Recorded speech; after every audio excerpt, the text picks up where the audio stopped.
All right, we'll get started in just a couple minutes. We're going to be doing our May 8th, 2020 Club Cubase Google Hangout. We're going to let some people get logged in. I'm just going to check my feed, make sure it's transmitting okay. Seeing a lot of people logged in already.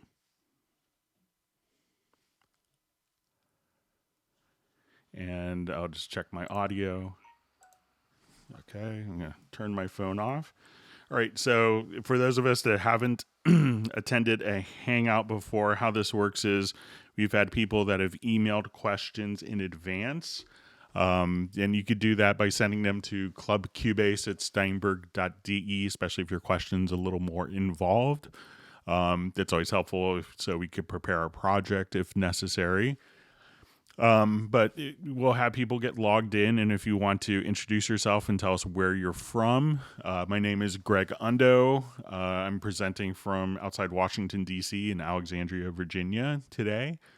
And I work for Yamaha Corporation of America as a Steinberg specialist. So we'll be going through teaching you all sorts of tips and tricks. You can introduce yourself in the comments field in the chat area. If you're watching this live, you can introduce yourself. If you're watching this on a rebroadcast, you don't necessarily have to do that, but you're sure welcome to. And you can enter questions in advance in the chat field. We'll try to get through as many as possible. We'll try to go for maybe 3 hours. If you enter your question repeatedly in the chat field, it really doesn't, it's not going to help get your question answered faster, and it just kind of clogs up the chat field as well. So if we could avoid doing that, that would be appreciated. So we'll wait a couple of minutes for people to get logged in, and then we'll go ahead and get started in just a couple minutes. Let's see who's on the Hangout already. And we're doing these Hangouts while there's a lot of people staying at home, so you can learn all sorts of tips and tricks about your Cubase and other Steinberg software and hardware. And as we do this, we've been doing these for about since I think March 17th, like 2 of them a week. The Hangout will be indexed probably later tonight or early tomorrow morning with timestamps for the different questions and topics that were covered. So if you missed something, you could just refer back to a timestamp as well. So we have more people kind of getting logged in, so seeing questions coming in, so that's great. Okay. And like many of you guys, my family is at home during this time, so my son is watching a Disney film, so he gets to watch Disney films after doing his schoolwork. And inevitably, I will need to put a new Disney film on for him or maybe help him with something, so I may be... I may have to take a little break for that. You may hear construction going on next door. They're building a house. It's getting closer to completion, but there's some machinery outside, so I apologize for that. And also, my wife is working directly above me, so you may hear conference calls going on in the background, so I'll apologize for all that. We'll try to minimize it as much as possible. Okay, and you may hear my son laughing in the background. He apparently likes Homeward Bound. Today is his Disney film of choice. Okay, so just seeing some, we're getting people logged in. That's great.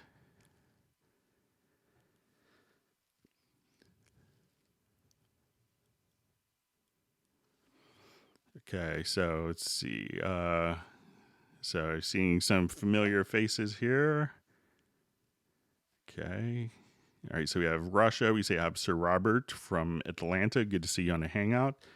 We have Millard Brown from Pennsylvania. Good to see you. He's been attending most of the Hangouts, I think. All right, we have Finland calling. That's great. I was on a flight with a former ambassador from the United States to Finland about a year ago. So an interesting conversation of her and Sibelius, the composer, all sorts of stuff. Okay. All right, so we have Taylor from Pine Grove, Pennsylvania, UK, Norway. Good to see Grant Nicholas on.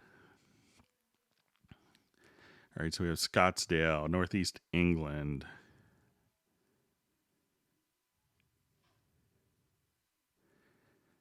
Okay, so we have Sweden.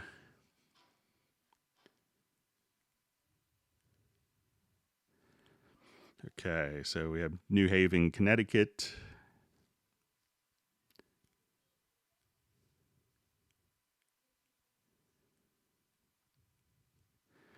Okay, Sherman Oaks. Our office used to be near Sherman Oaks way back when, pre-Yamaha. All right, so we have Robbie from Dallas, longtime attendee. All right, so Norway, it's a country I've always wanted to visit. We have Hungary. Spain. Been to Spain 4 or 5 times and enjoyed visiting there. Okay, so some more questions. All right. All right, so we have Milwaukee. And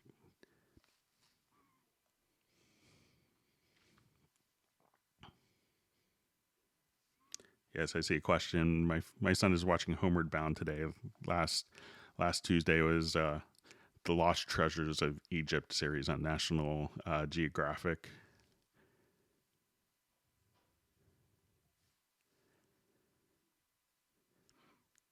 Okay, so see, we have more people getting logged in still.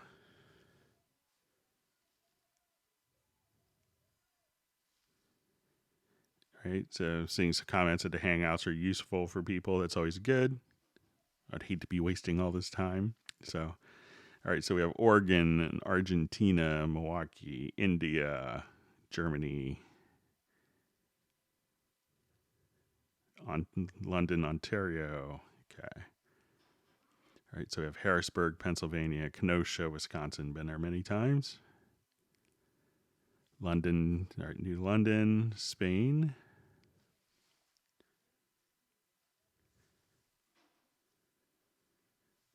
Okay, Germany.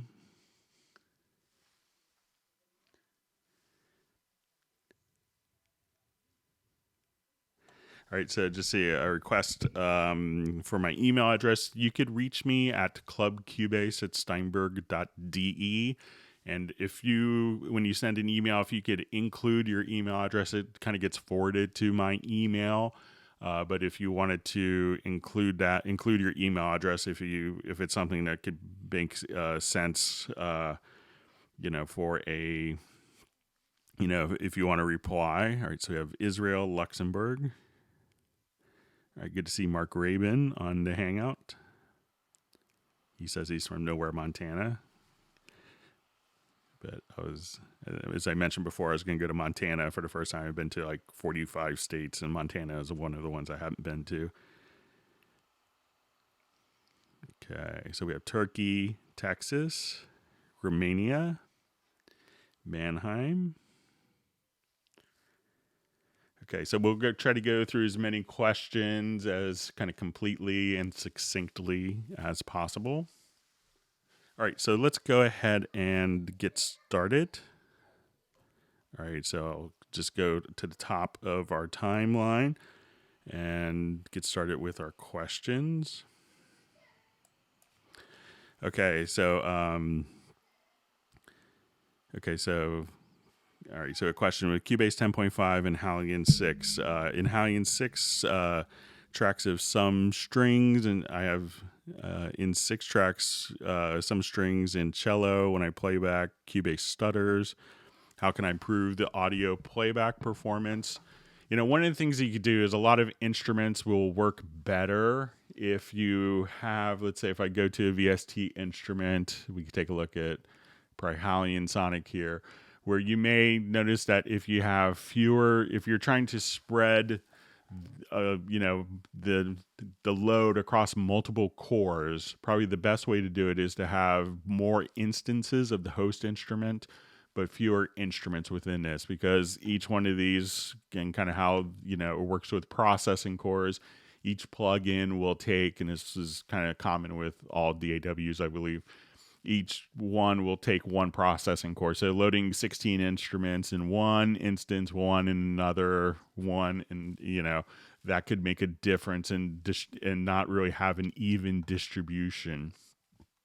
So if you're running into stutters and stuff like that, Also, what you could do to help improve your performance is if you go to your studio setup and look at your audio interface, click on a control panel, try to raise your buffer. The lower the buffer, the more responsive it is for latency, but the lower the buffer means that your computer has to work very hard. So just try to, raise your buffer when you're doing that. And depending on the instrument too, you may have different preload options. So like in Halion and Groove Agent, you could adjust the amount of preload. So, we kind of have this, set a bit conservatively here. So within Halion, you'll have an option because it'll load the initial attack into RAM versus and then stream the rest of the samples. So when you do this, you could also try to increase your preload, and doing a combination of those things will probably help with you. So, and that kind of goes into the next question as well. Okay.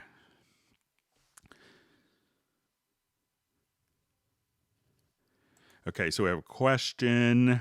So how do you consolidate all the audio parts you have into a single track to get ready for a clean and tidy mix, please? So, there's several different ways you could do a render in place, but let's say if you have a bunch of snippets of audio, let me just, I think, like if I wanted to take all of these background vocals here, and while they're kind of spread across, one easy way of doing this is to just select those particular events. And if you wanted to go to audio and you could say bounce selection, and you could choose to replace the events, and then that would make a new audio file that would be kind of a contiguous audio file for all of the events. So if we chose not to do it, it would just kind of place it in the background. So what was maybe, snippets of 30 different takes, just select that and go to bounce selection from the audio menu, and that could consolidate all your parts pretty easily. Okay, so we'll move on.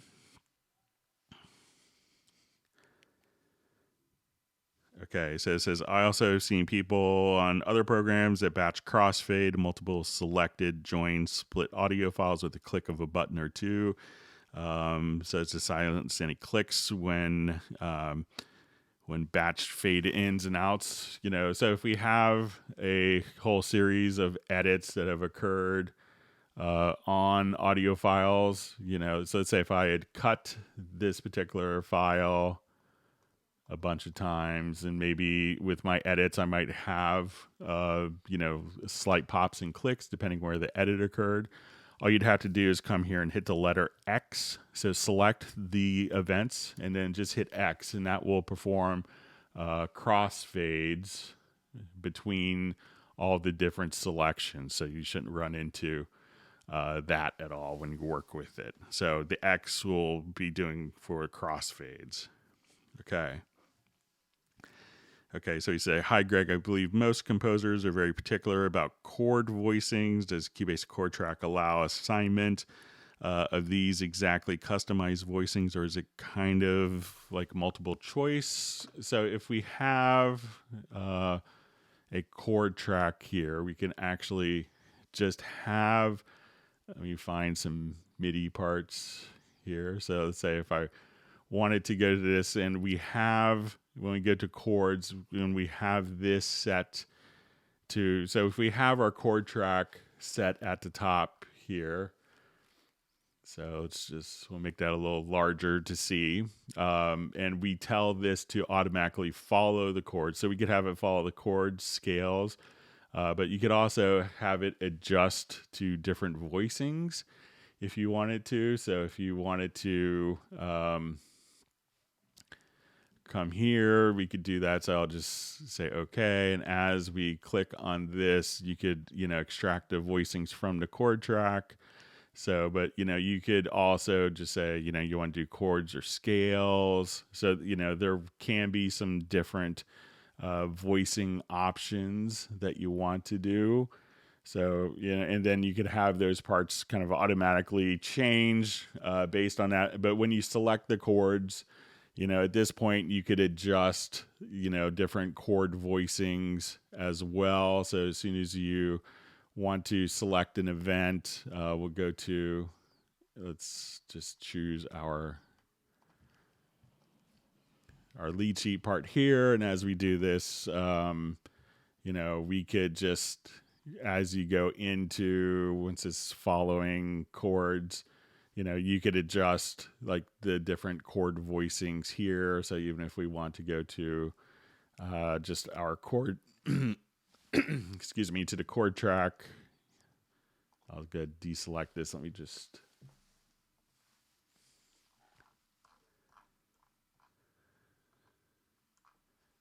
and I'll just find a chord track real quick. And so as soon as you come here, you could have, different voicing scales. So, but, a lot of times you may not see, composers doing, and once you kind of click here, you could choose that if you want to triads with the major ninth, fourth chords, duplicate, root, fatten up. So there's different voicing options that you could do for the chord as well. Okay.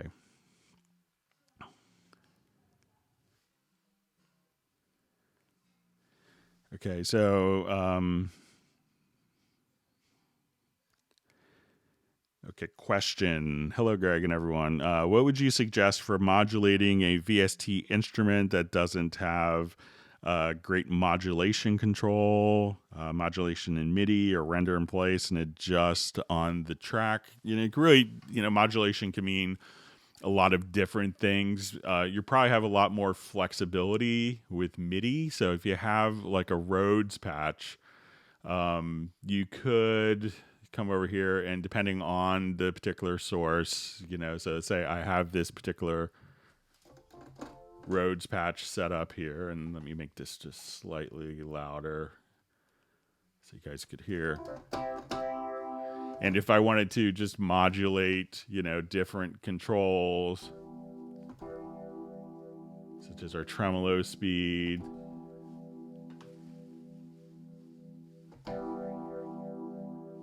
we could set up, just, you could right click and just learn CC and move like your modulation wheel to control that.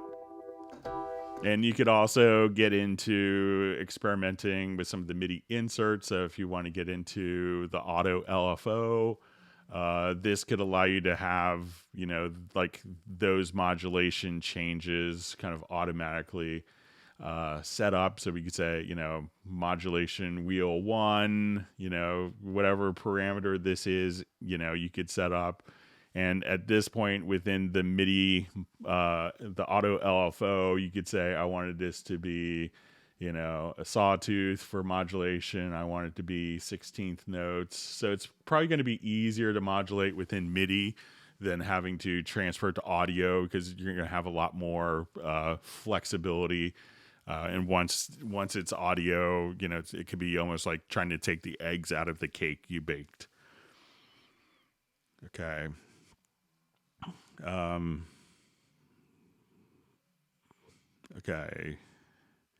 Okay, so we have Rob checking in from Scotland. Okay, so question, is it possible to add third-party VST effects to the channel strip VST box? So for those aren't familiar, it's kind of a great feature that you could have in Cubase is going to be the channel strip. So when you come here and you click on the E, this would open up the full channel view where you can see our channel equalizers, but you could also have full channel strip here. We have noise gates, de-essing, envelope shaper, compressors, EQs, saturation, limiters. These are currently is designed to work only with kind of the provided functions and tools. So I don't know of any third-party tools. But if you, and this is great to have it, you can change the signal flow order. But if you wanted to work with, there's third-party kind of channel strip views. I think, Steven Slate has one. It's pretty popular, and other companies. And you could just simply run any third-party solution as a VST plugin as an insert on that particular one, but currently I don't think it's possible to have third-party plugins in this particular channel strip view. Okay.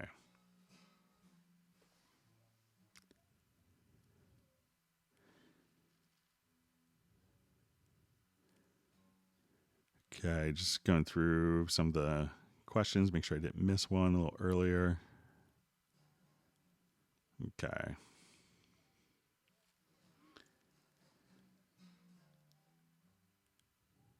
Okay, thanks for all the great questions, and I hope everyone is going to learn a tip or trick today.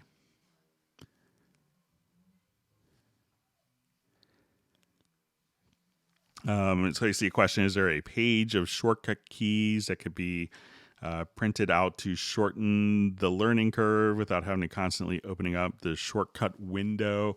A lot of times, there may be one in the manual. I think I've seen some online if you do a Google search for that. But a lot of times when you're doing particular functions in the program, you'll see the actual keyboard shortcut indicated, to the right of the function. So you could see that here, but as you kind of work with stuff, and one piece of advice I often give to people is, try to learn if you learn 2 new keyboard shortcuts a day, that would be that could really help speed up your workflow. So I've seen various PDF files online with all the keyboard shortcuts, and there's I think 500 or so that are assigned in a program, and probably 2,500 to 3,000 that are available to be assigned. So, and a lot of times people set up their own keyboard shortcuts, so their list could be completely different. But if you just do a Google search, I think you could find it and have that as a reference point. Okay, so let's come over here. Okay, just saying comment. Thanks for doing these Hangouts. So I'm glad it's helpful. There's a lot of people at home and are spending more time with their Cubase. Okay, it says, I have the following problem. Every time I open a program, I have to load the global preferences all over again. Can a profile manager interfere to make this happen? So it says I have the following. Every time I open up a program, I have to load the global preferences all over again.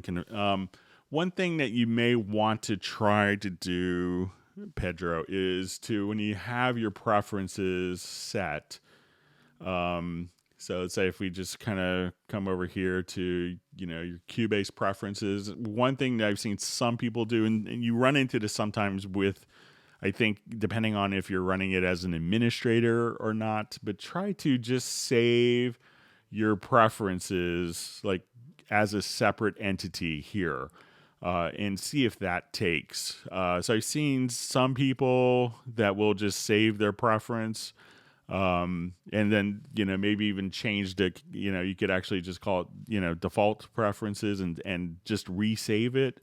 And sometimes that could help. But sometimes being on the status of if you're running it as an administrator or not could make a difference. So give that a try and see if that helps.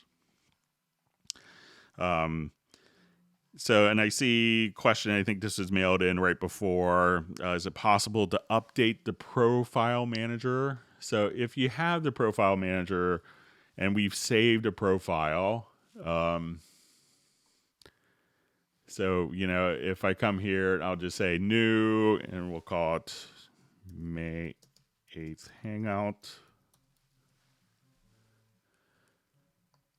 And let's go ahead and I'll export that.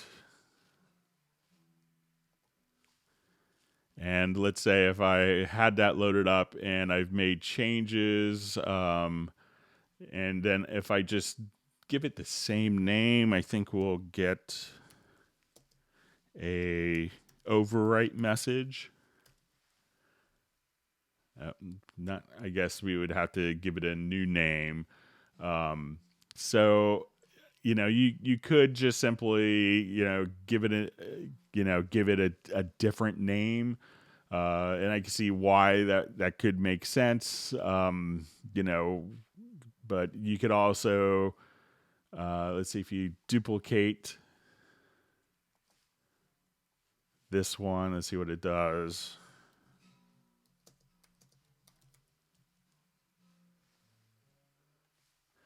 So you could duplicate, and then, if you wanted to have some kind of distinction, like, final, or put the date on it to indicate a difference, and then go back here and just delete that particular profile, you could do that. So that may be a different way instead of having the profile updated, but I could understand why you may want that.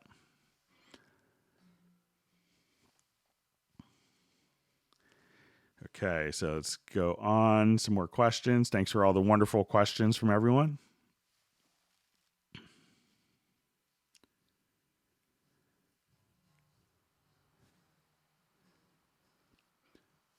Okay, excuse me. Is there a way to drag a MIDI file containing a chord onto a chord pad? How about a range from a MIDI track? So I'm not sure if we could do directly from... so you may not be able to do it directly to a chord. So I'm just going to add a blank instrument track here onto a chord pad.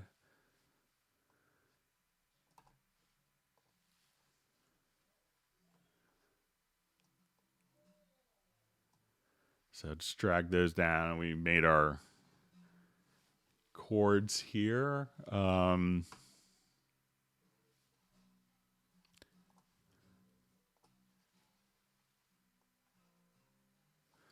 So if we had come here, let's say if I just deleted these, kind of maybe a roundabout method is if I take this and go to my project menu to chord track, and I could say create chord symbols based on that selection, and then you could drag that selection to a chord pad. So not directly, you could drag it to to a MIDI track or an instrument track, go to the project and choose to do chord pads. And if you do this for like a whole series, like a whole piano, that has like, multiple chord parts, you could, you could come over here and just, let's say if we come here, you could then say just assign pads from chord track. So if you have a MIDI part or MIDI file that was in, you could just simply do an analysis, create chords from that, and then you could assign all the pads to the chord track, but not directly to it. So it's kind of a two-step process.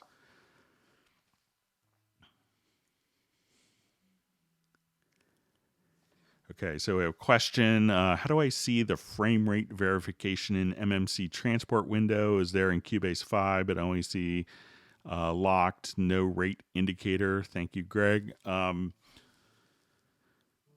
So let's see so let's go to our MIDI machine control.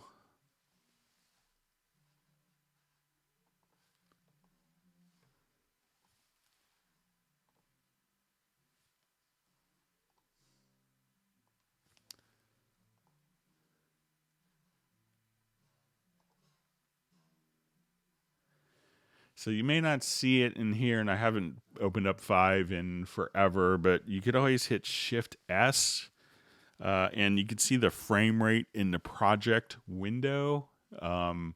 So that's kind of what is the basis. So just hitting Shift S or going project to project setup.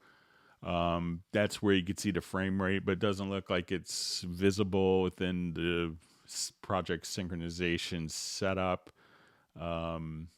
So I'm just trying to see. Yeah, I'm not sure if it's visible there, but you could just do it in a project setup.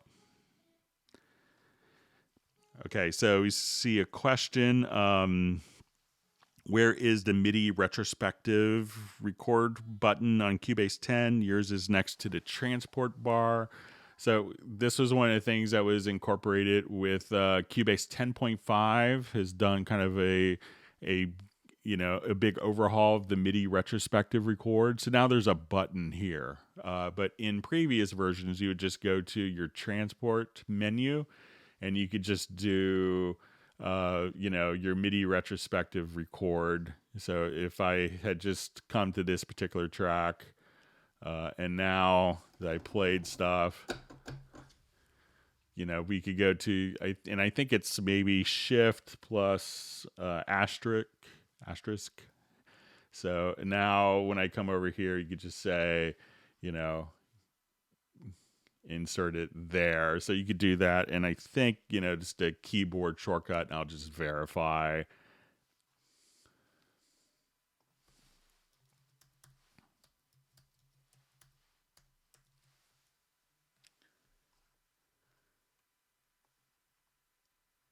Yeah, so it's going to be shift plus the asterisk on the number keypad, and that would automatically do it.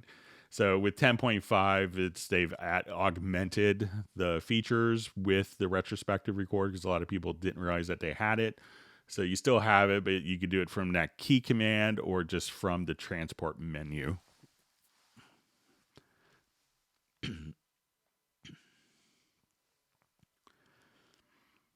Okay, thanks for all the great questions. Okay, it says, why when I drag a .mid or MIDI file onto a pre-existing empty Hallian instrument track do I get a ghost track added with the name of the MIDI file 1 measure long? This is kind of probably a holdover. You could have different MIDI file events, and you could see these often in a MIDI list editor. So when you start dealing with standard MIDI files, realize that there's a lot of hardware sequencers that people would use live. So people would often put the name of the MIDI file as part of data, and you often see that listed, as just like almost like a name container, so that if you're going through a hardware sequencer, that you could see the actual name of the song while it was loaded up.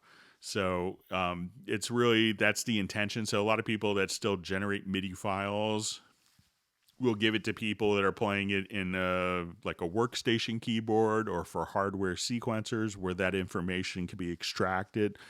So it's just information that was included in the MIDI file. So a lot of people that do commercial MIDI files still have all that data, probably just from years of legacy of creating those, for to ensure kind of the best compatible playback, whether it's being done on a computer or a hardware sequencer or like a keyboard workstation. So it's nothing that's going to really change, and sometimes you'll see program changes sent like a measure or two before the actual song starts, and that was to make sure that all the program changes had enough time in the old days to trigger in all the external like works tone modules and drum machines and synthesizers. So those are still practices that are often still carried on today. Okay.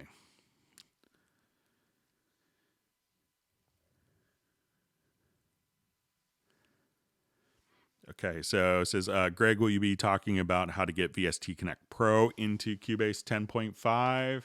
So, if you get the VST Connect Pro, and really what you do is you would just kind of come here and create, you have the SE version that comes with, that this version comes with Cubase, and this will allow you to do 2 tracks, and you have the Pro version where you can do up to 16 tracks as well. So when we come here, this will create a talkback channel for your control room if you don't have it. You could see I don't have my webcam turned on right now, but we could see yourself here. You would log in with your My Steinberg credentials. And once logged in, you could see different users. And then at that point, you could search for users by name, by their email address. You could have the friends. And then as you're ready to record, it's going to automatically place their track right here. You could actually see them on the webcam if you wanted to. So you could just communicate over your phone or talk to them with the talkback microphone set up so they could hear you in the studio, and you could do talkbacks with them.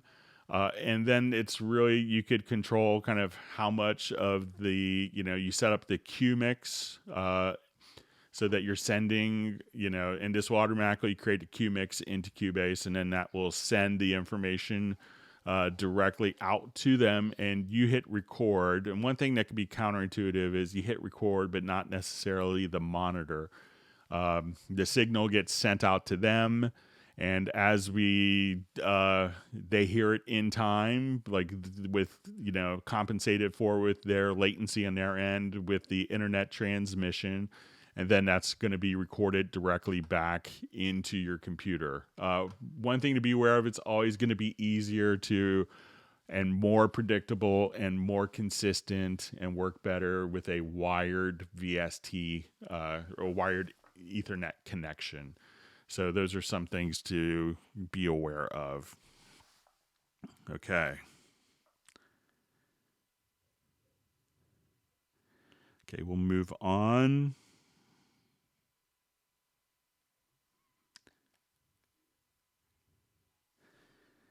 Okay, so I see how to clear a range off the top. Maybe PD, if you could ask that question. I'm not sure if it's like, if we have, if you wanted to get rid of particular parts, you could have, the range selection tool. And if you wanted to, delete that, you could do that. Or if you wanted to hold down, I think it's if you Control or Command Shift X, you could do kind of like a butt edit, or like a ripple edit. So that this data will disappear and move these tracks back in time. So if I'll just on a larger scale so you could see it a little better. So if you want to do this and just say, Control or Command Shift X, you could get rid of that. But maybe I may not be understanding your question. So if you could maybe reiterate it or ask it again. Okay, it says, whenever I'm in chord pads, my cursor turns into a MIDI symbol and starts moving pads around on its own, just being weird overall. Can you help? So as soon as I'm on my chord pads here, I'm able to kind of move around. So let's see if there's any settings that might be...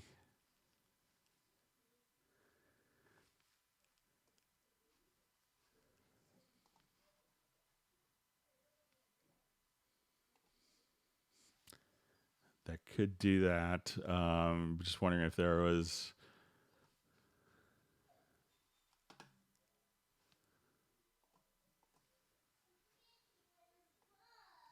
if there was something like a MIDI learn that was on, but I don't really seem to, to have that as I move over the chord pads.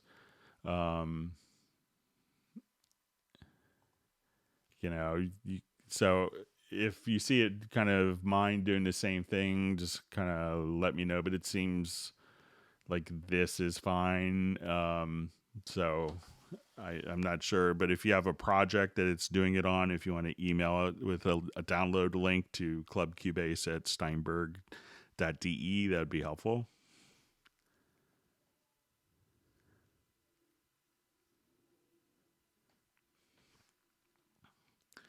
Okay, so see a question. Out of curiosity, I noticed by accident that clicking the group edit button gives me a message, files not in sync, group editing could fail. Why does it matter? How will it even enrich my life? So when you do group editing on a track, so let's say if I have all of my drum tracks here in a particular group, we could enable group editing. And if these are all different lengths, and this is often used for doing like a multi-track drum quantize where we treat things as one single entity. But if these files are all different lengths, you may get that message. And a lot of times, I would say 99% of the times you could ignore it, but it's just there to give you an indication that as you're treating different elements as a single entity, that some of the operations that people often use to within that type of environment for editing could be, could not work 100% just knowing that the lengths are different. So sometimes people will select multiple parts and maybe an extra part in one track, and then that may throw off some like quantizing options. So that's why you get that message. Okay. Good to see Roger Hooper in the Hangout. Longtime friend, wonderful composer. Okay, so we see from James Bond, what is the right way to add reverb on a VST instrument? Is it via insert audio? I always still will, do my reverbs. So let's say if I wanted to come here, and I have like a Rhodes patch.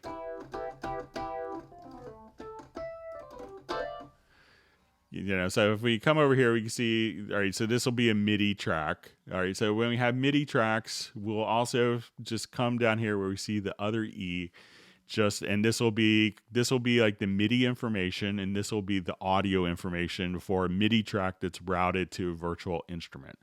I will click on the E here. I will just go to my sends, right click, and just add an effects channel send. So I'll add a revelation. We'll now just turn this on. So we have, that will add an effects channel track. Make sure that this is turned on. And now,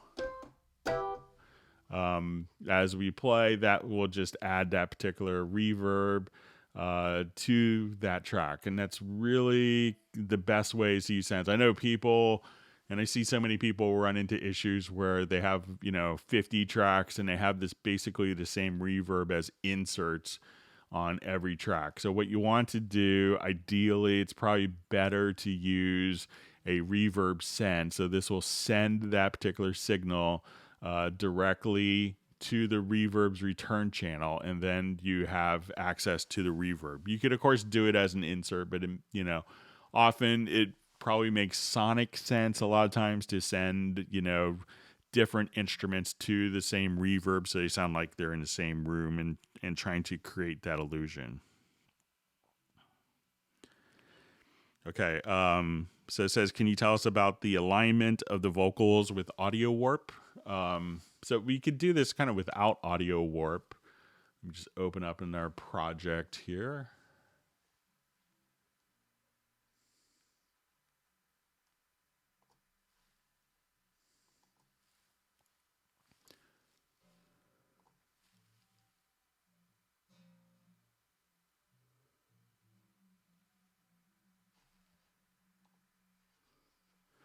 Okay, so, when we get into doing audio warp, we could, move different elements around of vocals. But if you have Cubase 10 Pro or higher, one of the great things is, let's say if we have background vocals. Somos iguales. Somos iguales. And if those aren't quite as tight as you would like. So some people I know will go through and manually slip and do all sorts of, really, odd, very time consuming warping and editing. But if you go up to the upper right-hand corner here, we could just say, I want to take one particular file, and then I'm going to use that as my reference. Select the other files underneath, and we'll use these as targets. And now I could just say align audio, and that will kind of warp them all together. So now when we listen to it, Somos iguales. Somos iguales. that way you could have them all kind of aligned very easily. So use the audio alignment panel, and that's also great if you've done editing on like one guitar part. Maybe you have the DI and a mic'd amp signal, just to kind of take those two and do an alignment between them. So that's a great little option.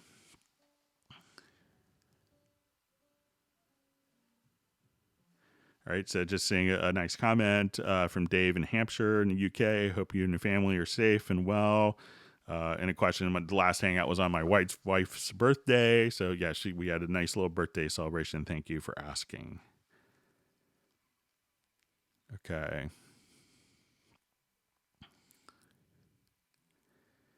Okay, question. My Hallian 1 synth keeps going out of tune.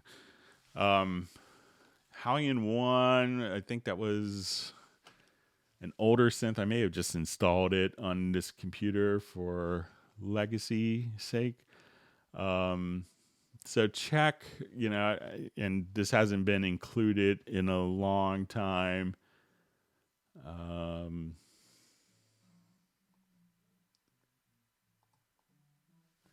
Yeah, so I know you could still download it, but I think it was Cubase 4 or Cubase 5 was the last version. Check to make sure that there's no pitch bend data on it, and if you notice if there is a, see if it's only on particular patches. Some patches will have detuning. It's kind of about 10, maybe 12 to 14 years old at this point. So I don't have a copy, but I could play around with it if you want to email me a project where you notice it's going out of tune. But I don't remember it from when it was out that there was any tuning issues. All right.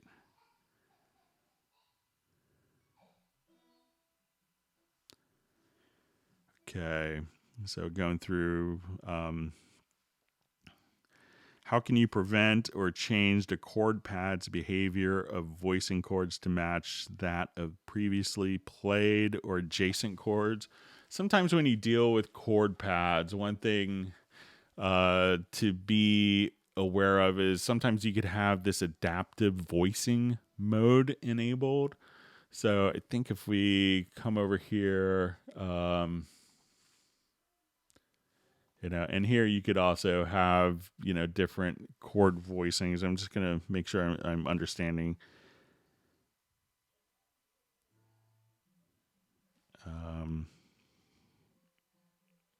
So, the chord, let's see. So, with the adaptive voicing this will allow us to actually, and let me see if I remember what the modifier key is.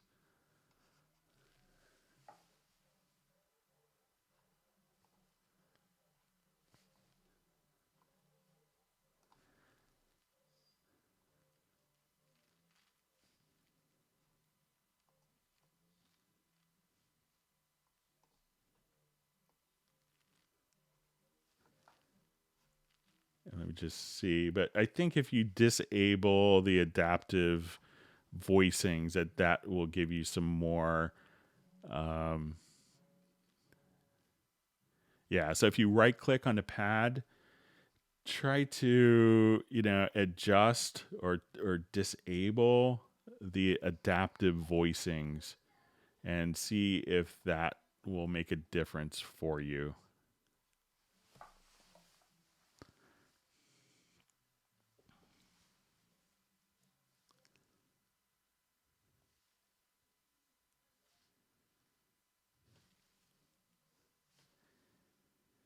Okay, going on through some different questions. And if you've learned a tip or trick, please feel free to, give a like to the video and also to, make sure you're subscribed to the channel. Okay.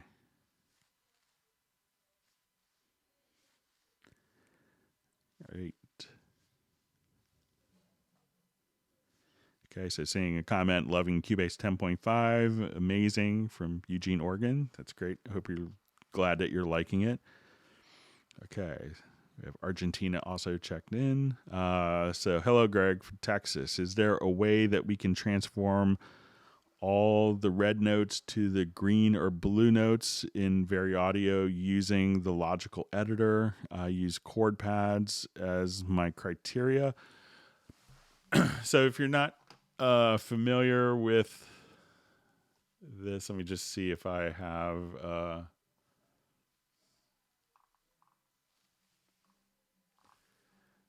vocal file. So when we have a chord track, let me just open up another project where you could show this.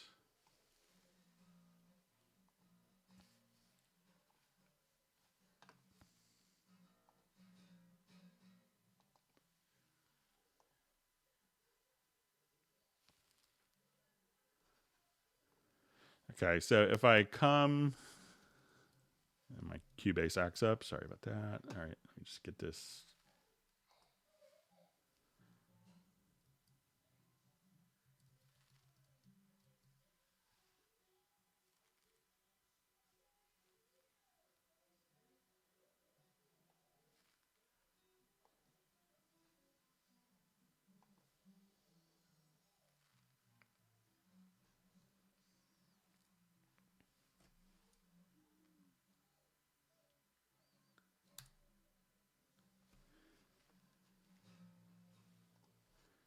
All right, so I'll just open up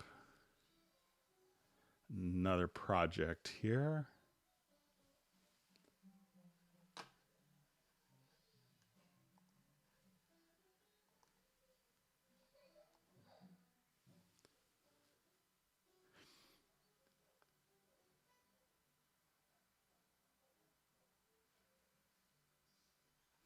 Okay, so if I have this in my score editor, like my piano part, one of the great things with the chord track is the ability to come here and say, you know, I want to go to my chord track and create chord symbols. And now you have that. Now when we're in our Very Audio editor,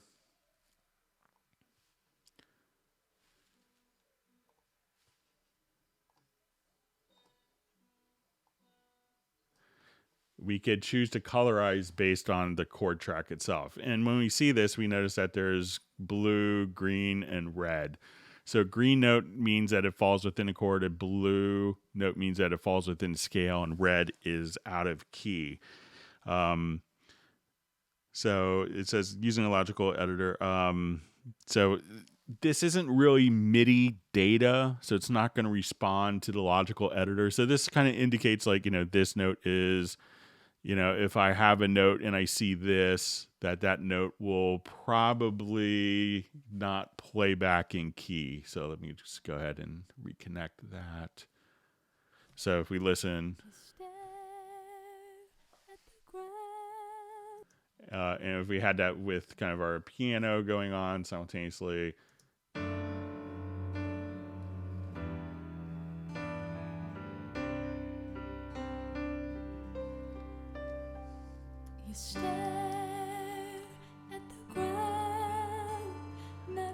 that we could see that, you know, if I move this to a green note, that the green note would be within a chord and sound better.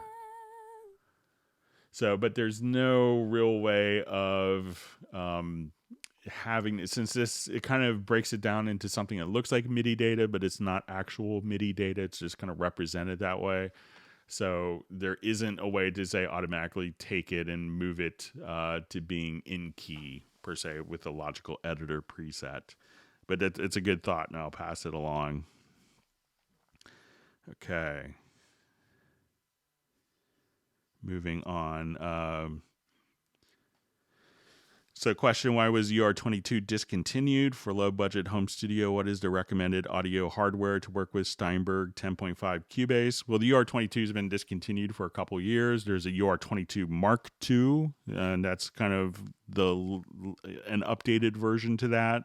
Also released last year was a UR22C, and that gives you USB-C connectivity. It's USB 3 and also has built-in DSP. So, the UR22 has been discontinued for a while, but the Mark II is still in the market.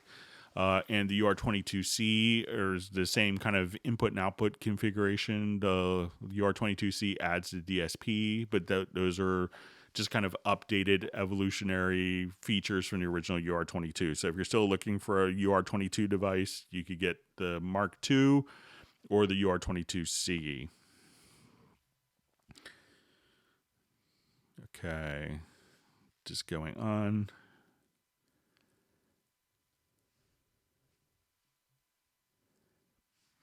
Okay, so it says, on a full-length audio stem with only a few brief events, is it necessary to delete the areas of no audio?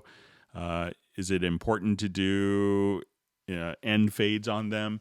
The only time if you had a long audio, let's say if you had maybe like a stem recording, and if this was audio, you only had a section here, and here, and you realize that it takes just as much space to have hard disk space to have silence or not have silence. And I would say it's not a huge issue today unless you're like really short on hard disk space. In the old days, I remember doing digital audio recording, and it was like a huge breakthrough when we could get a gigabyte for $100. It was like the magic thing. Now we get like 2 terabytes for $100.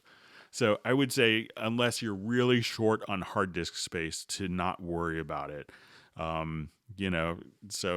You can keep the silence in there, and you could do different functions. If you go to audio to advanced, you could do a detect silence, and that could automatically eradicate areas of audio where there's no audio activity. But really, unless you have very limited hard disk space, or and some people still work that way, just from working 20-30 years ago with early hard disk recording systems when the hard drives were so prohibitively expensive. But I don't think it's a real issue now.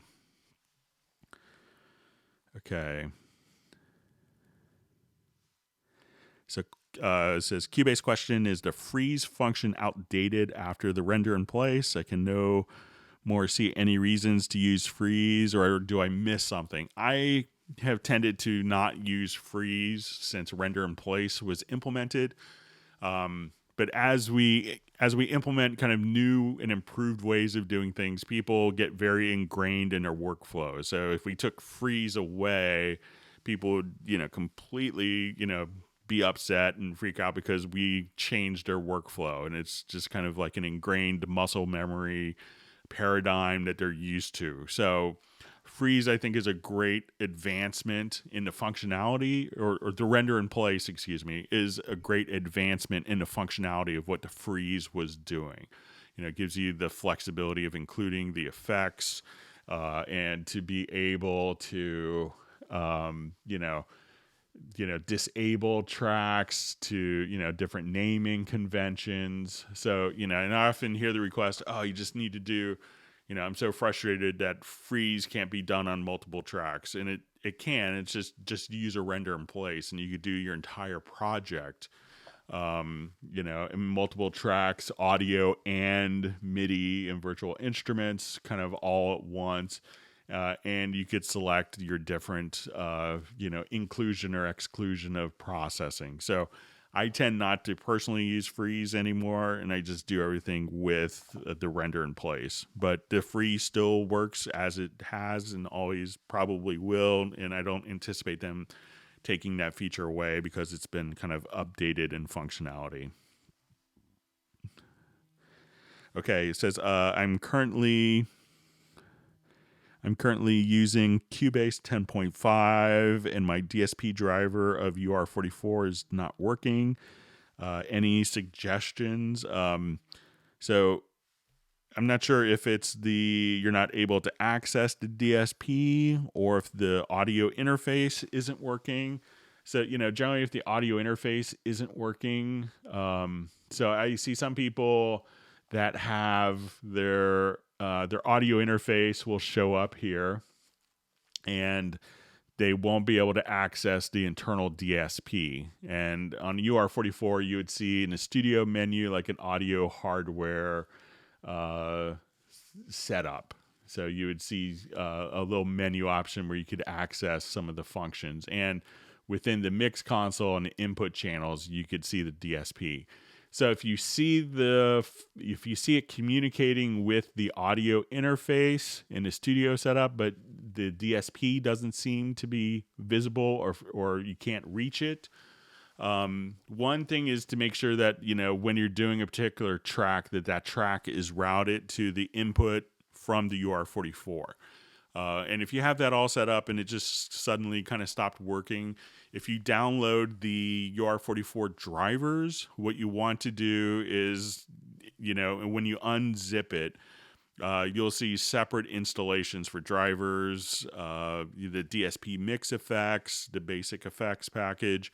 And one of those would be labeled extensions. So try to just reinstall the extensions.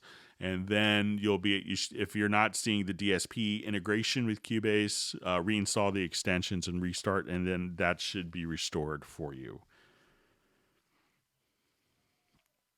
Okay, moving on. Thanks for all the wonderful questions from people. Okay.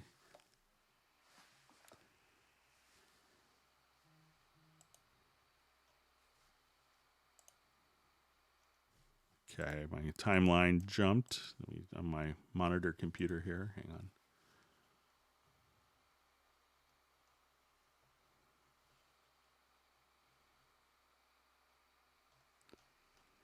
Okay, just going back. Again, thanks for all the great questions.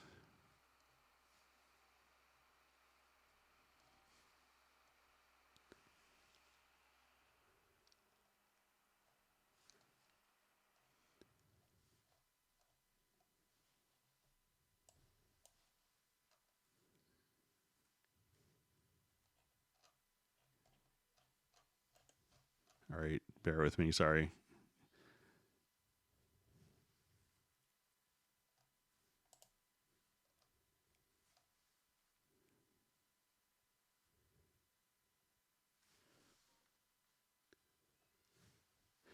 Okay, my timeline just jumped, so I apologize.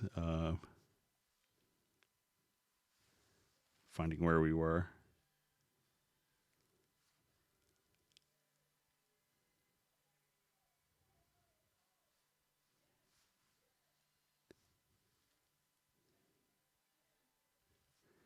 Okay, so question, MIDI control click level control room. I have tried metronome device click level. This makes global change, not to the level fader. Click in control room. The same issue for click Q send. So let me just reread this again. So MIDI control click level control room. I've tried metronome device, click level that makes the global change, not to the level fader. Okay, so I think it's maybe dealing with when we get into the control room and maybe doing it through MIDI control. So let's see if we can find if it's going to, we'll look under generic remote.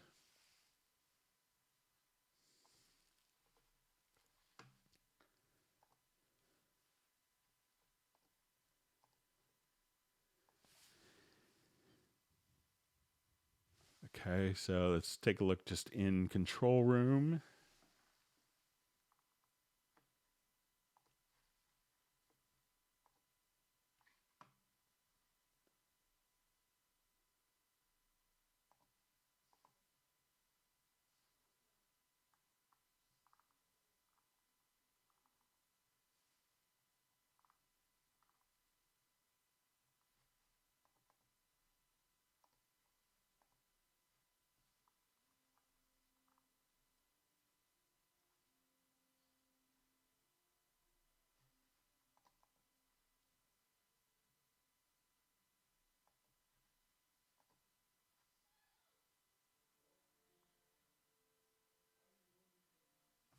Okay, I'm just going to see. So I think maybe what you want to do,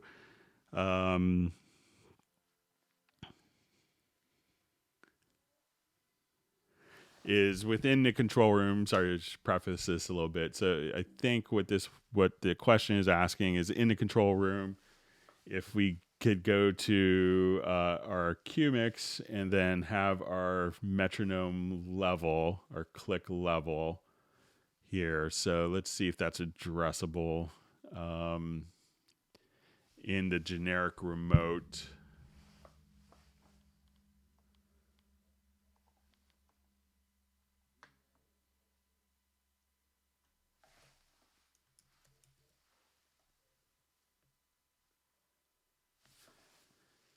Okay, and so it says it tried metronome device, click level, and that makes a global change, not to the level fader. Click in the control room. So I'm not sure. Let's just. So I'm not sure if that could be controlled. So when we see our click level,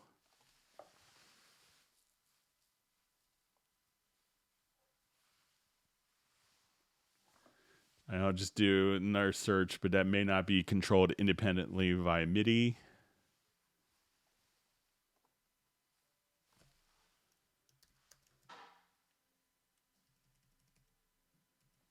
Yeah, it doesn't look like in a control room. Hang on one second. My son's knocking. Bear with me.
Okay, I'm back.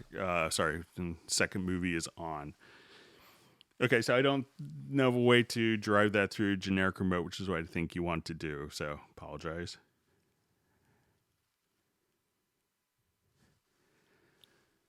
Okay, so I see a question. Please make more advanced videos on Club Cubase YouTube channel. So I've kind of moved my videos. If you go to the Greg Undo Q&A series on youtube.com/Cubase, and I kind of am giving all my videos to the Steinberg Cubase channel. So I'm not really updating the Club Cubase channel. So there's still a lot of great content there, but so look for, I think it's the Greg Undo Q&A series. There's a whole playlist, like 8 different playlists, probably 100 different videos there as well. Okay, question. How do sudden power outages affect software in the future, or is it absolutely not a problem? I don't think power outages will really have an effect on software, but it could have an effect on your hardware. So obviously, if you lose power to your computer, or if your power is running low, that could affect your computing power. Sometimes if you have a power supply that's underpowered for driving all the different components in your computer, that could affect how software runs, but it doesn't really affect the software so much. Okay.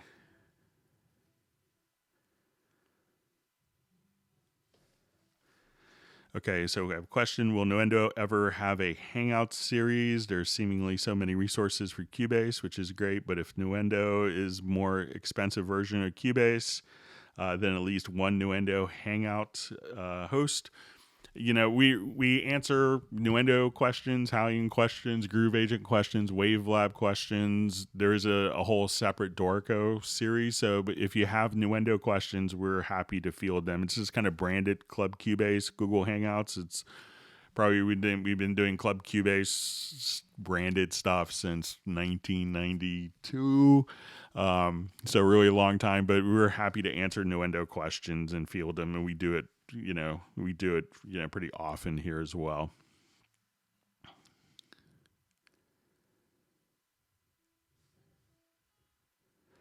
Okay, so it says Cubase question. I noticed that you always have a master stereo fader, but in Cubase templates, there's only stereo out fader. I don't use master stereo. Can you explain the difference? They're really just different nomenclatures of the same thing. I think some of the terminology may have changed over the years from the stereo out to master fader.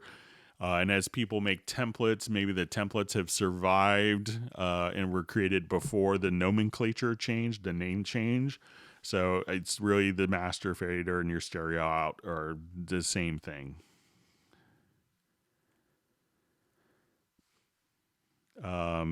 So I see a question, is there a way to do a turntable stop effect similar to Logic using the fade handles? You could do it, a number of different ways. So if I wanted to just jump to maybe a different project here.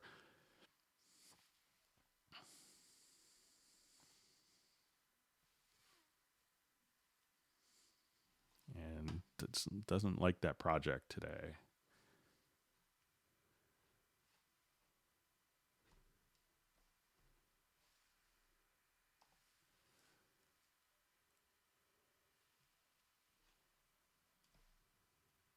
Bear with me just a second.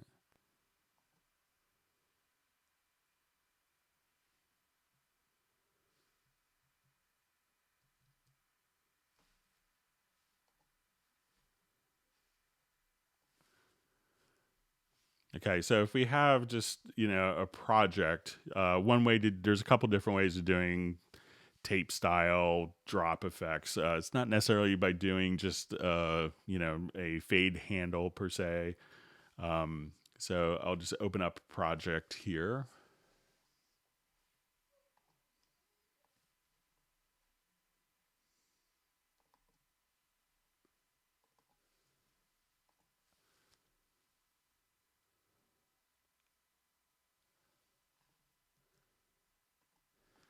And I will just on my master bus, I'll just drop a plugin called Loop Mash Effects.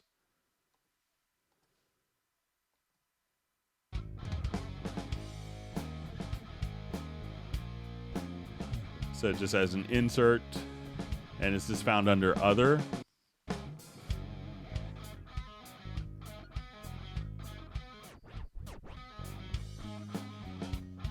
And you could just trigger these actually from MIDI. So if you want to.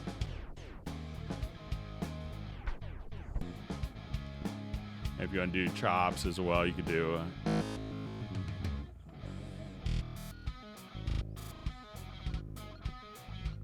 And you could actually control all this from MIDI. So you could actually just get a MIDI track and just drop it right into this and just kind of play this. You could do on individual tracks, obviously. So say if I want to do.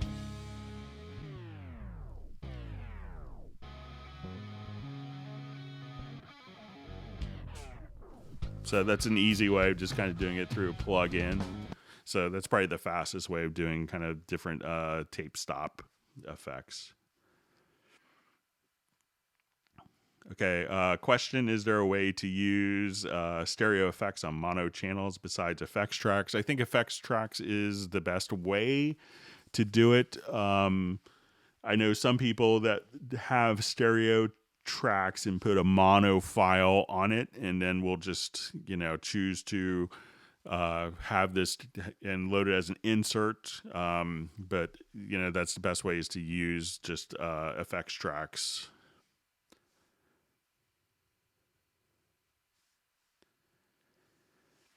Okay, so it says, please explain more how to set up Cubase to sync external clock source. There are external sync checkbox, not explained anywhere how to use it in studio setup menus.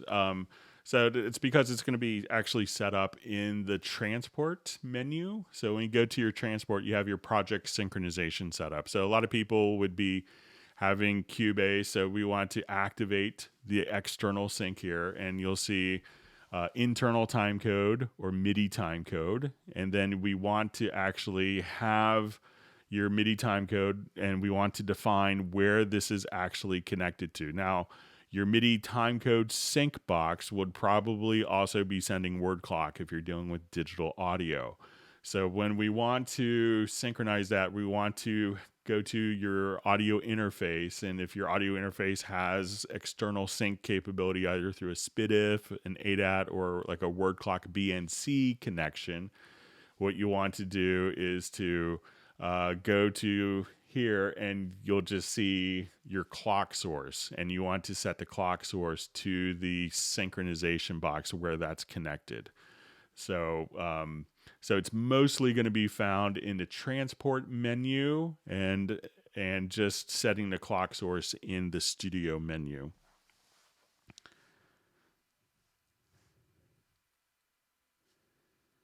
Okay. We have a question, any way to render in place in mono? So if I just want to take a selection, it really depends on, so let me just go ahead. I'll duplicate this track here,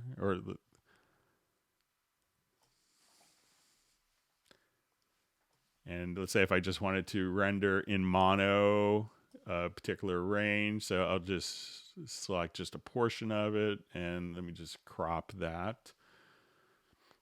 So if I have this with, a whole slew of edits, I could now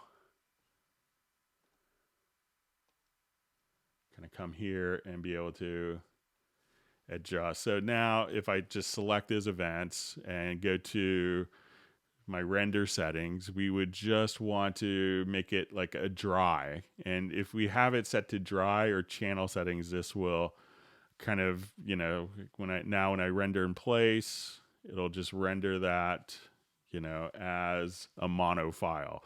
It's when you do your render in place and it is set to go through, the complete signal path, which includes your, like your stereo aux sends and the master effects. That's when it would turn into a stereo file. But if you just do dry, that would automatically keep the same channel configuration that you want.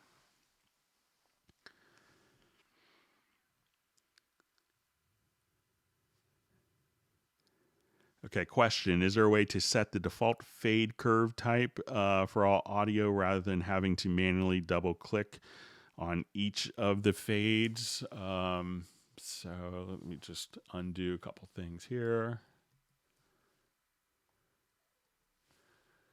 So I think if we go, let's click here. So if you click in the auto fade settings, and we could access, you see like a little fades icon here. And then when you click, you could say, I want like sinusoid fade ins. So you could adjust it there for default fades and stuff like that. So just try going into here and setting that. And I think you could also, let me just see if it's also can be done in here. So I think if you go to, you might be able to, so let's say if I just save this as default and apply.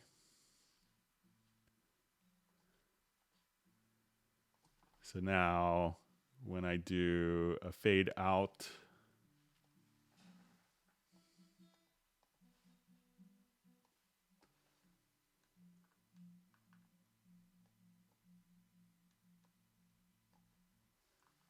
you can see the sinusoid on that. So just go to audio, and then you could go to open fades editor, and then just as you make one of these, just click as default. So I'll just go back to what I had before, and that's how you could change the default fades. Okay. Okay, so seeing a question. I'm facing an issue while recording an instrumental track when I'm trying to continue recording in a particular instrument track. It starts recording separately, but not in the same frame. Let me just reread that again.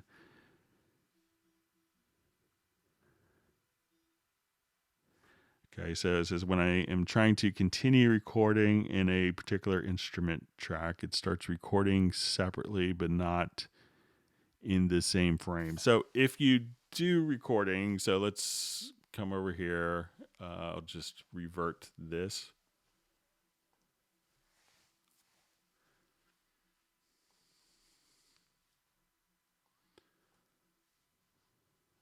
You know, there's different recording modes that you could access here.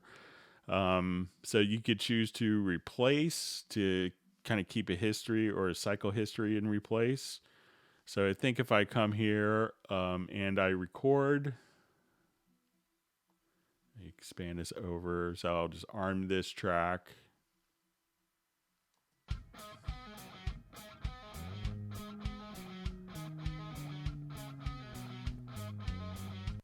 So then it's going to be, you know, but again, these will be, and if I move this, let's say to there, that would automatically kind of get rid of the file underneath and place it. So make sure that just try checking your actual record modes. So a lot of times when people are doing this, they may want to, you know, always be recording every single take. And if you do that constantly, one of the things that's could be helpful, you know, is people never want to get rid of any files just in case. But if you know you just want to blow it out, try switching that record mode to replace and see if that makes a difference for you. And that should kind of keep it, but it will be a separate file always until you consolidate through like a bounce selection.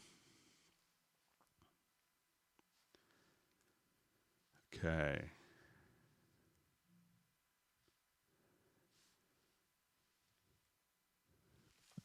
Okay, so a question, I don't seem to be accidentally touching anything using Hallian Sonic, but virtual pitch bend wheel keeps moving up and putting it out of tune. Reset it by double clicking the virtual pitch bend wheel. So it could be that your pitch bend wheel is maybe there's some data that's recorded. And if we have, let's say, and one way to check, a good thing to do is in the list editor. So if we have MIDI information here,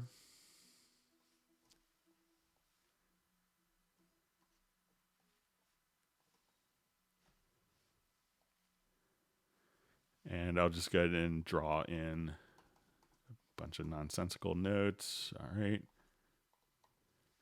And let's come over here and let's say we have pitch bend data. So, you could see if you actually have pitch bend data in here. So you could see if there's pitch bend data here. But one other way that could be pretty easy to determine is if you go to your list editor, and here you could see everything kind of listed out.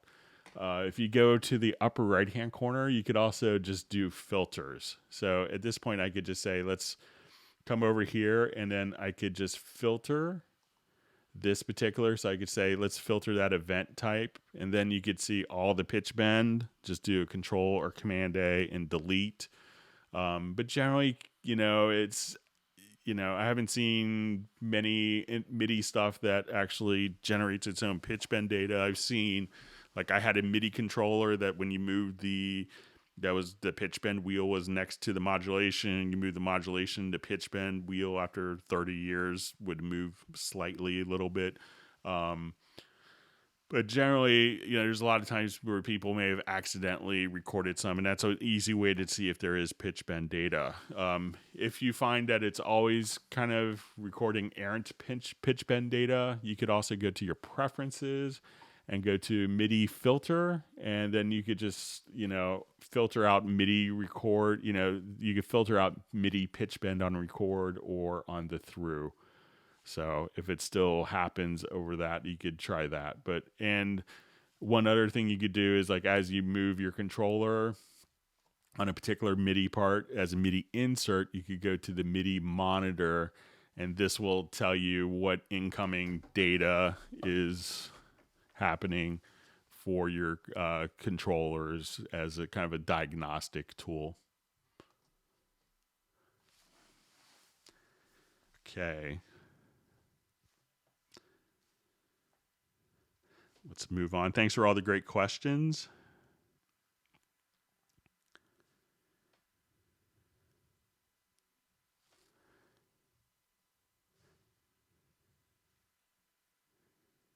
Okay, it's great when other people are helping people in the comments. I wish I could keep up.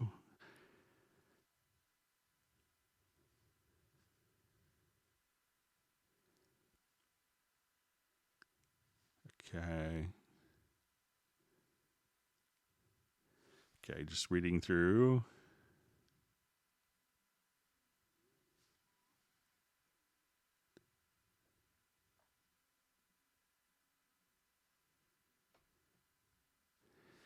Okay.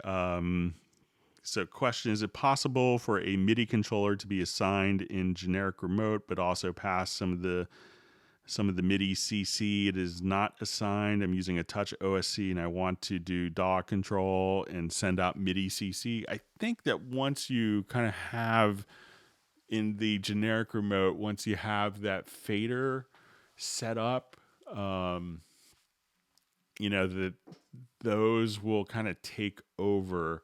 So if we go to like your your track quick controls here, and I'll assign these to my Nectar.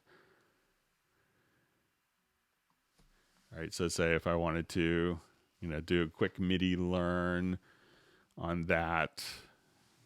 So let's see if now that I have that assigned here, if I go to my MIDI inserts, I could just go to my MIDI monitor, and let's see if I move my controller.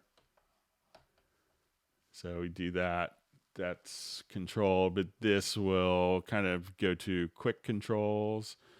So at that point, if I have my volume set for quick controls, that's going to be controlling it. And the reason why, and this kind of makes sense when you think about it, know that you may want to have a more flexible solution, is you don't want to have one controller that's doing three things at the same time.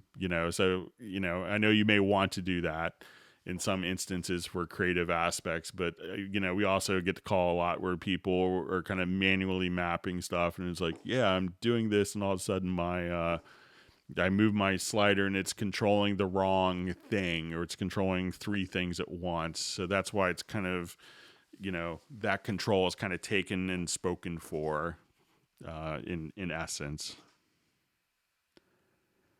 Okay. I have a bird that's trying to fly into my windows. Sorry for the pecking sound. Maybe not the smartest bird. All right.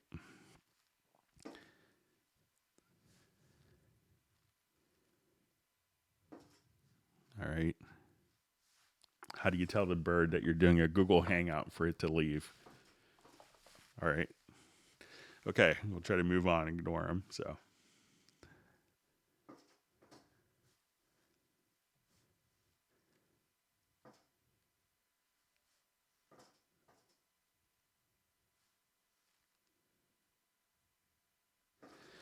Okay, is it possible to put, example, a vocal chop and put it on piano roll with the idea being that you can play notes accordingly?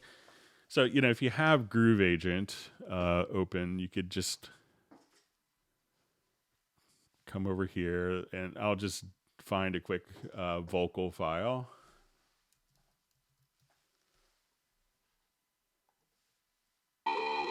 One, two, three, hit. Oh, what?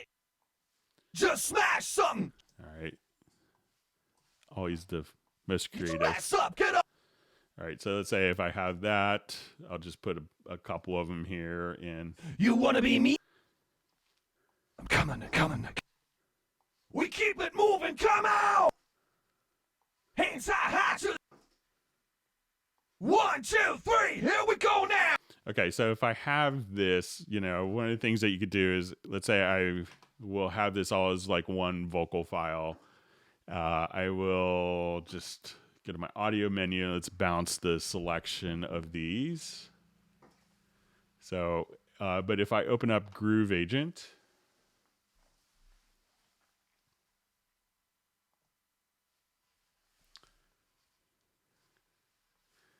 at this point, I could just with my range selection tool, I could just select, and I'll just turn my snap off by hitting the letter J. So I can go to my instrument pads here, and I could just trigger these.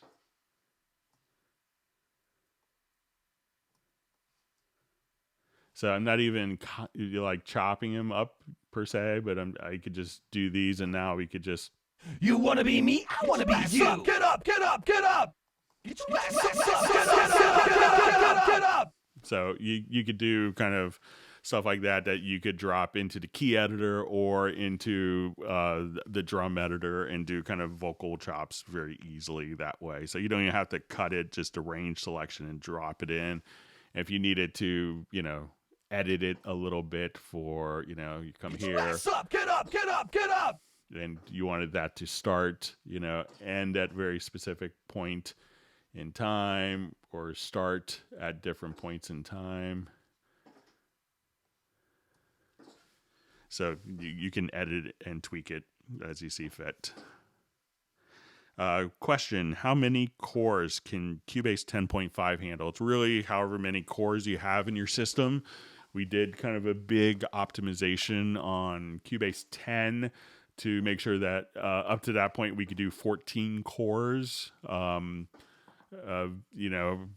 we really didn't take advantage beyond 14 cores. So since Cubase 10, we could take advantage beyond 14 cores. So whatever your computer has, Cubase will be able to use pretty easily. I apologize again for this bird that's just pecking on my window outside. He's not quite learning, so it's a little irritating, sorry.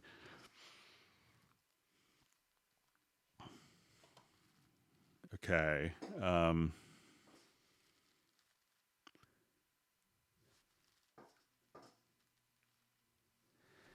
Okay, so it says, Greg, hi, Greg, I have a question about standard compression. The dry mix button is affecting the sound even on completely dry, where we should hear only the original sound, no compression. Is this okay? So let's go ahead and I'll just try it on a track here. So I'll just solo a bass part.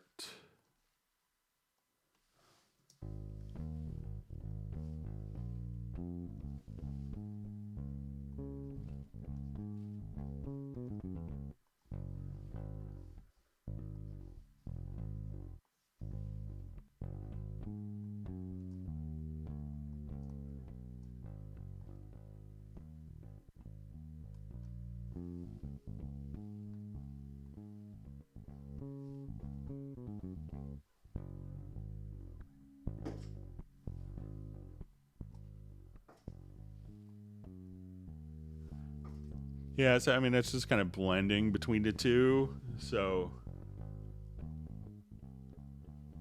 it may be working kind of inversely how you want.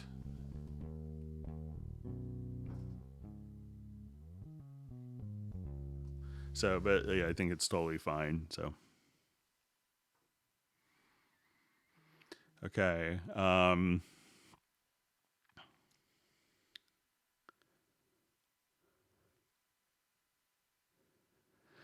So we see question is the Cubase channel strip based off a particular hardware channel strip? Not any one in particular. We just kind of came up with great processing. So it's not necessarily modeled after a Neve or an API or an SSL. And, none of those really, hold water to the originals. So we're not trying to leverage a brand with that. But it's one of the things that we had a question, and one of the last hangouts was it's like I find that I'm getting just fantastic results with the built-in channel strip. Should I feel bad, or do I need to use third-party plugins? It's like if you're getting great results, you're getting great results. So okay.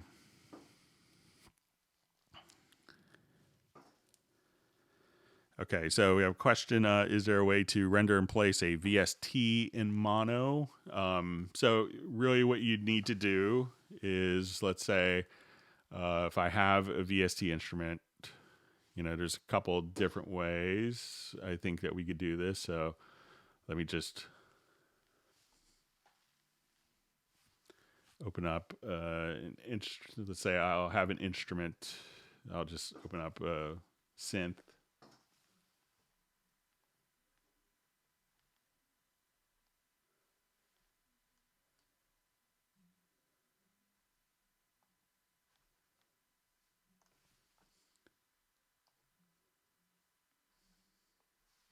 And I have to give a shout out to Gary Gibbons. If you go to the Online Music Foundry, today they just released a new, completely free sound bank. So 6 different sound designers have come up with a really wonderful bank of free sounds for Pad Shop 2 called the Stay Home Edition. So I think if you go to the Online Music Foundry, look that up, and then there's 139 kind of great presets to work with.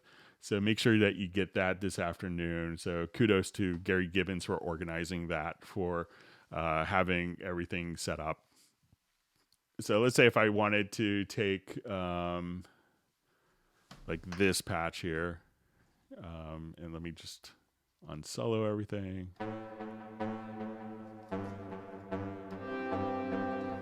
Okay, so if I wanted to take this, then I think we'll see if we could do this. If I wanted to take that as a mono file, we could just, I'm going to take the outputs of this particular track, and let me just go to the mix console.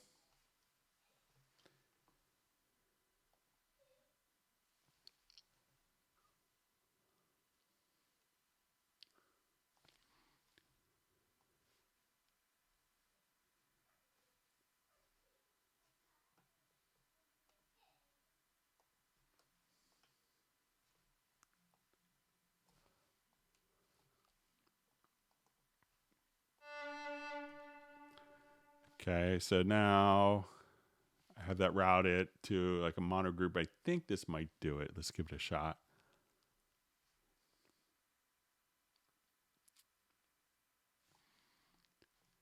I'll just do it dry. That still will do it.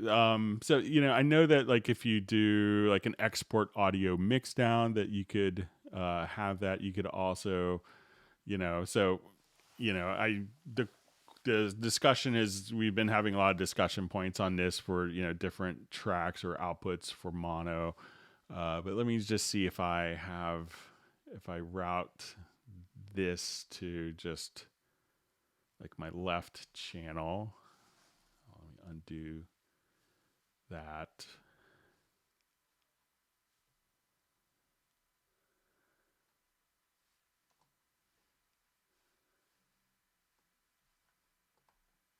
If this will trick it.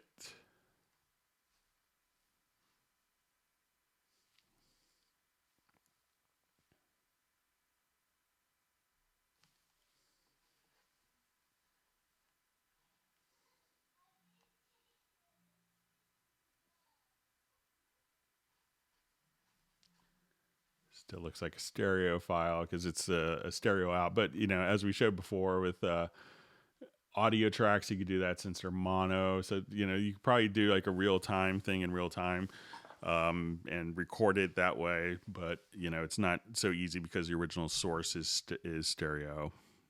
Okay, let's move on. Okay, see question, Sonic Hallian question, blues.arp, are very few installed. Is it possible to add or purchase more ARPs? I know some people will create I think all of the arpeggios are fixed within Cubase, but if you use an arpeggiator, like, let's say if you go to under like a MIDI insert, if you have other arpeggiators that you would like to use, and I know it's always great to have like a zillion built-in included one, so you never have to create one. But if we go to just the MIDI inserts, if you do have one, or a part that someone played that was really cool, you could go to the Apache SX and drop in a sequence and use that as the basis for the arpeggiator. But I don't know if others that are available for directly inside of Hallian Sonic SE. So I see a question. Did Steinberg fix the RX 5700 XT issues? I think this is dealing with the video card. So with the video card, we don't really write their drivers. So it's hard for us to fix, their drivers. So I know, sometimes, some video drivers just cause problems for real-time system performance with DAWs, and they're really kind of designed more for gaming. So, I've had friends that have spent a lot of money on different video cards, and then, it worked kind of, adversely for their audio performance. So it's not really up to Steinberg to fix issues with video cards. We tried to do a lot, and I know we've been in touch with different companies, with stuff that they're doing that's kind of created issues, and that some of them have responded, but it's really more in the court of the video game or the video driver company. Question: is it possible to add an audio track with already an effect insert? If you add an audio track, if you save it as a track preset, so we have a lot of people that may save track presets as, I wanted to have a track preset with this EQ on every channel. So that's one way of doing it. So usually when you add a track, unless you load it as a track preset, it's going to be not have any processing on it. Another thing that people will do is if you go to the mix console here, and if you say, okay, I just want this same insert across, all of these channels, and I say I want this EQ and all my drums, is that you could just come here, hold down Alt or Option plus Shift, and then at this point you could just say, I really wanted the studio EQ, and that would automatically place that on all of the tracks. So that may actually be faster way of kind of adding that particular processing. So, but to load up a track with processing on it, you would just have to save it as a track preset.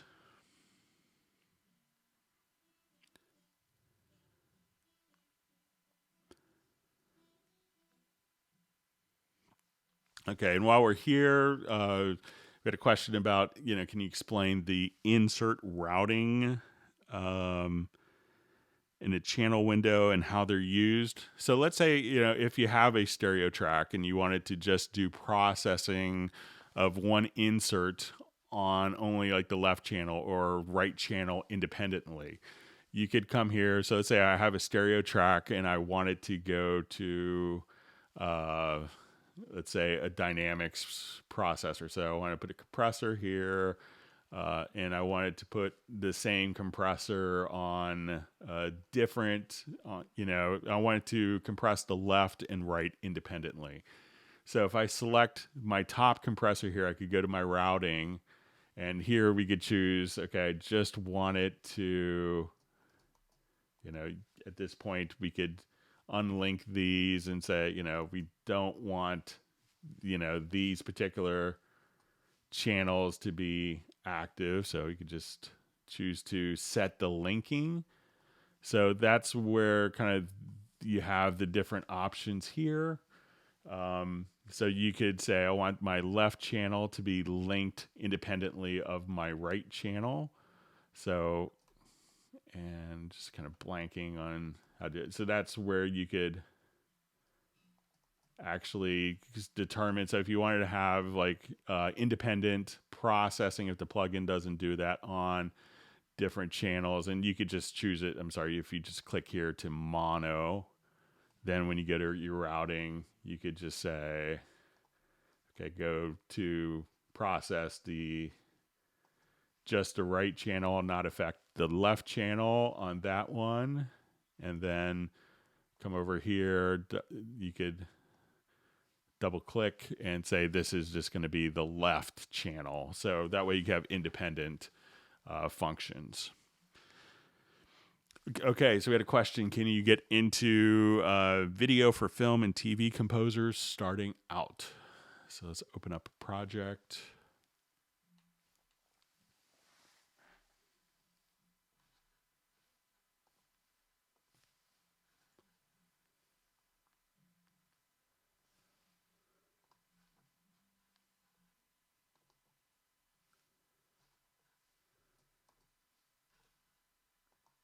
Thanks everyone for wonderful questions.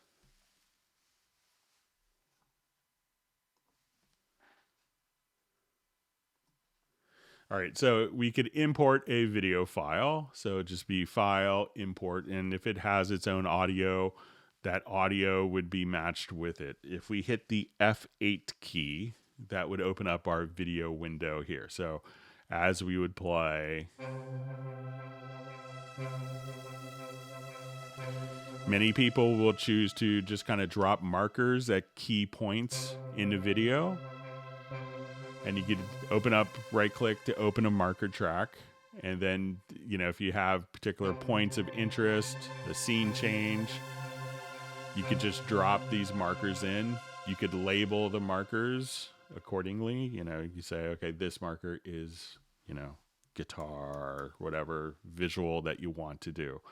One of the unique transport modes that's really helpful when you go into your transport is you could say use video files edit mode. And as I would come here, and if I had a note that was inserted, I could adjust that note. I'm just going to turn my snap off again, hit J. And at this point, I could move the positioning of the note to automatically correlate with a scene change. So if I wanted that note to come in right when we see the sunlight coming through the clouds of Hamburg, we could have that set up. Some other things that are really helpful is understanding that you may have a mode where maybe you have a note that was always going to be timed to that particular event. So if I wanted to, I could actually place, there's two different types of time placement. So I'll come back here to the track. And let's say we'll just come over here. So we have what we call linear mode and musical mode, and we could switch these right here. So if I wanted to change my tempo, and if this track was in musical mode, when I changed the tempo, the position of that note that comes in with this particular scene change would change the position of that note if it was in musical mode if I adjusted the tempo. If I set it to linear mode, which is where we see this little clock here, as I change the tempo, that note would always, or that part rather, would always come at that exact moment and place in time. So that's really helpful to be able to understand that distinction. if you get it's inevitable that as you're scoring for film, you may get a scene change. So let's say if we have, tempo maps and, all of a sudden they say we cut out this region of the video, you could go to your, go between two markers and you could actually double click. And if you go to your range selection tool, so let's say, they come back after you're scoring and they're like, we cut out this scene entirely. What you could do now is go to your edit to range and you could just say, we're going to, delete time. And that would edit the tempos, the markers, the MIDI, and the video. And instead of going to that, we could just do the edit without having to wait for the video to be done. And then once you're done, just simply go to export and choose video file, and that will marry all of the audio from your virtual instruments, your audio, all the tempo changes back into the video file. And you could do just a portion of the video file, so if you're working on multiple cues, but that's a great way to kind of get started with working for video. Okay.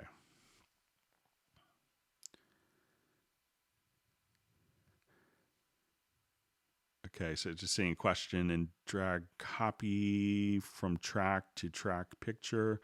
So I think maybe just a question on track pictures. So this is kind of a handy thing that some people will get into. So if we add a couple audio tracks. And one of the things you could do is have track pictures. So if you double click here, you could put, okay, we wanted this to be, guitar. So you could have track pictures, and you could even put your own track pictures in. I think the question was if we could drag that track picture from one. Looks like we could drag it, but maybe not copy it. So, and one of the cool things is you could actually put in your own user pictures as well. So if you take a picture of how you mic'd up the drum set, you could just have that as a picture within the project as well. Okay. Okay, so we have a question. And again, thanks for all the wonderful questions that have come in. Just go ahead. Hey, Greg, can you play chords and use the chord symbols to detect the chords you played? So if you have the chord track open, and this is always, interesting thing that people do sometimes when they don't know what chord that they intended. You could come here, and then if you have MIDI input on, you could just kind of play any chord, and that will just kind of define the chord for you.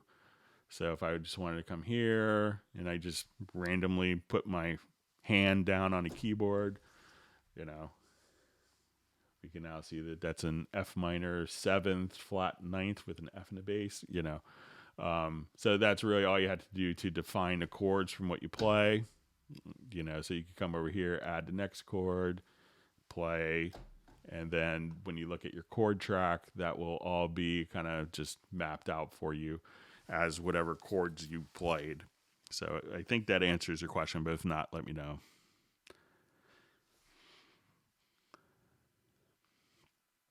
Okay, question. Is there a reason the media bay is scanning every time I open it up? It takes forever. So a lot of times what you want to do with your media bay is there's a preference to be aware of. So we go to preferences under media bay. So one of the things is there's a preference. I don't think this is enabled by default, is scan folders only when media bay is open. So you probably want to uncheck that. So what I see a lot of people do, and sometimes, if you have like tens of thousands of samples, and you go to your media bay, and I just recently did this, rebuilding or, kind of updating my studio computer, make sure that it's only looking in the relevant folders where you need to actually have, like you don't need it scanning through folders that are, 10, 500 gigabytes of photos or, pictures or, files that aren't relevant. But, it may not be doing a full complete scan by the time you open it. So as you kind of open up Media Bay, it may still be scanning. If you close out of Cubase, that scan may not be complete. So make sure that you have that preference set accordingly, and that you actually do the scan. And sometimes you could just kind of rescan particular folders and be able to do that and see exactly kind of where the scan is. But I ran into that recently rebuilding my personal studio computer, and it just took like a little while for it to do all the indexing, because I had, probably 100,000 different loops and audio files. So, and it seems like, oh, why isn't it done? It looks like it's done, but it's kind of working in the background for you.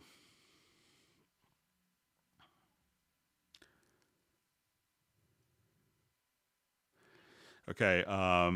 So it says how to export the audio studio and audio connection settings from one Cubase version to another. Thanks. Usually, if you just come over here and just say, go to your profile manager. So go to edit to profile manager and just save a profile. And then that way you could take that profile, you could email it to yourself or put it on a flash disk, like a little USB flash drive, and then you could open it up and all the settings would automatically carry over to. So generally, Cubase will automatically, if it's on the same computer, Cubase will generally automatically extract what you have in the previous version when it first boots up. But if you don't do that, just, save a profile and then, in your previous version, and then, open up that profile in your latest. Okay. Okay, let's go through.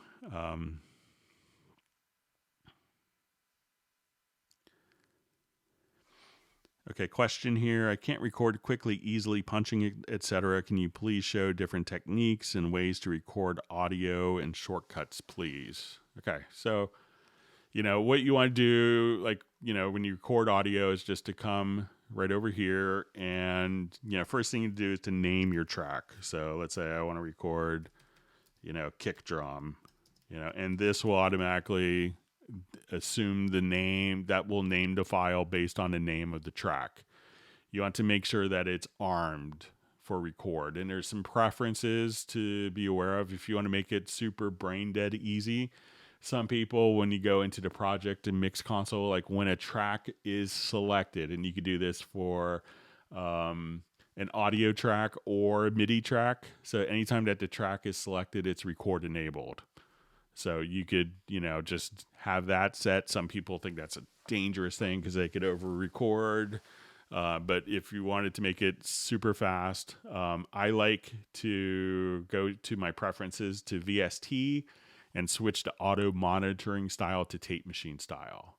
At that point, one other preference that could come in handy, and this could be under editing, like if you're doing a lot of punches, is cycle follows range selection. So editing, cycle follows range selection. So if I was just recording something, I could just come here and just hit record, and that will be recorded. And there's also kind of a re-record mode. So if I wanted to just activate re-record, so we see that this is going to name it. So let's say it was a false recording, false start. I could just hit the record button again.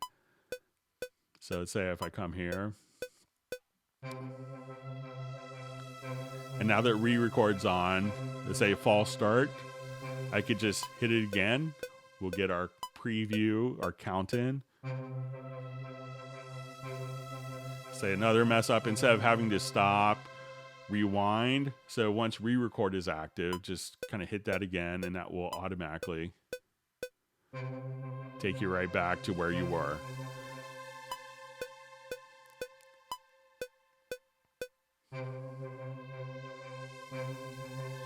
Now, if you wanted to set a punch, you could just grab your range selection tool. And in Cubase 10.5, we kind of consolidated these. So I could just grab that. And as I grab a range, it will automatically mark that. We see at the top that my cycle markers are recorded. So now I could just hit 1 and then just hit the asterisk key on my numeric keypad or just hit record. And that would automatically hit I for punch in and O for punch out. So if I just have that set, I could, just start here, and that's what I want to record. I'll do the pre-roll if you want, and then we could just punch in. And we could do, if we have the cycle active, and then let's say, we need to just, punch in just on a particular section. I just need to punch in right there. And now you see that this will set the left and right locators accordingly. And now we can just punch. And if you didn't want it to cycle back, just simply, you could click in that zone if that's how you have it, and it'll just punch and continue on. So, and punch out. So those are some tips and tricks to really make the recording a bit easier. So some preferences that you could activate as well.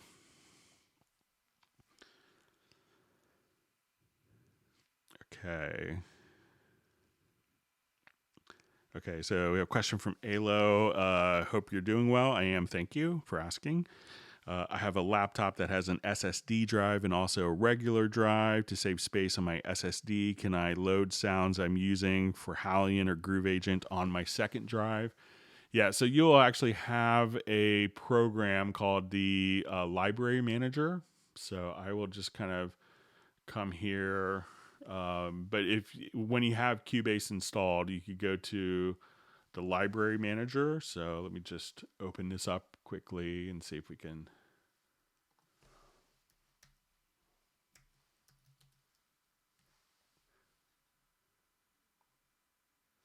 All right, let me just. So you'll see the Steinberg Library Manager. And then you'll see like your Groove Agent sounds. And then once you have that set up, you could just click on Move. It'll ask you where you want to move those sounds to. And then you could move those to a different location if you wanted to. So check that out. And that's an easy way of kind of migrating all the content that comes with Hallion, the loops, and all that to a secondary drive. Okay.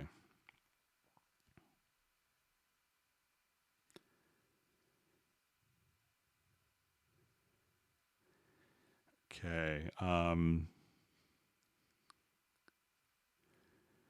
Okay, so it says, hi, Greg. How do I get MIDI signals back into Groove Agent after render in place? Mutes it, unmuting track, unmute all, and the channel hasn't worked. Neither has reset MIDI. So let's go ahead and just try it quickly.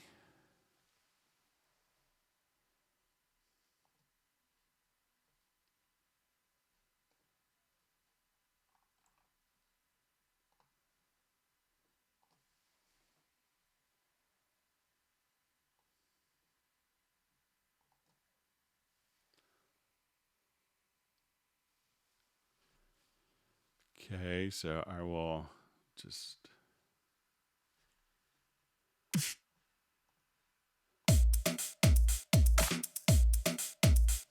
Okay, so I'm just going to draw in a note here for one measure and render it in place.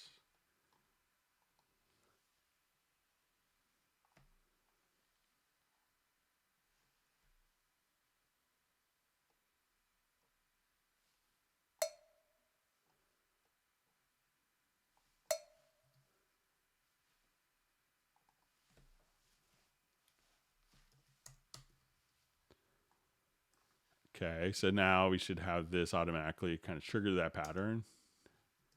If I did it right.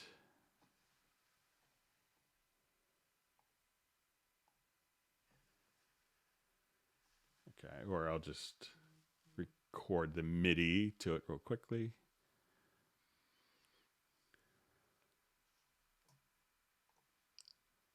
So we'll set the input from Groove Agent.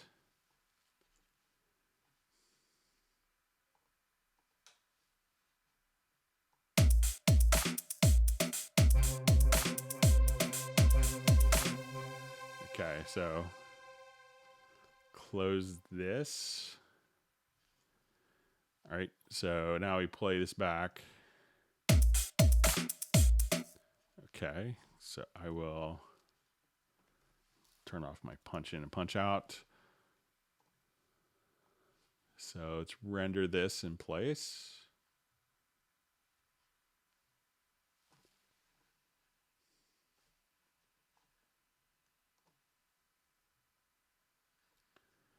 Okay, now by default it mutes it. So I'm going to, I'll come up here.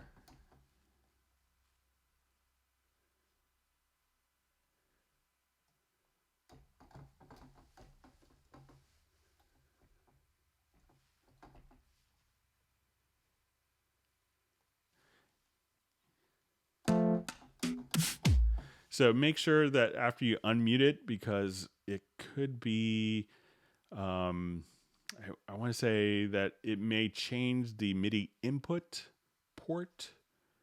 So make sure that you have the right MIDI input port back. I know I just rendered it, and just, even though it was the part was muted, it was still going, but I had, so check your MIDI input ports and make sure that is set and not being routed directly to an input. So, but it seems to work.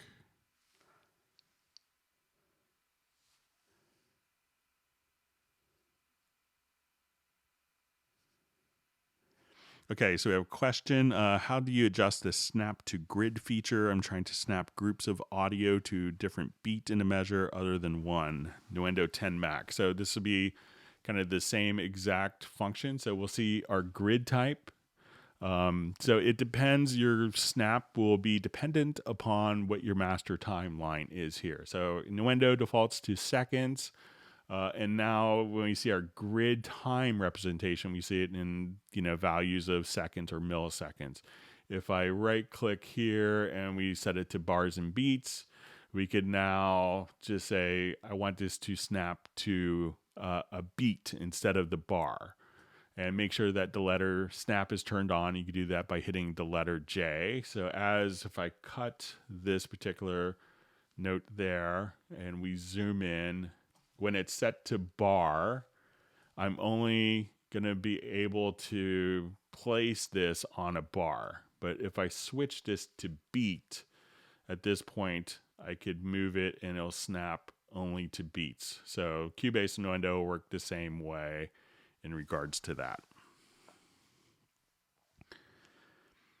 Okay.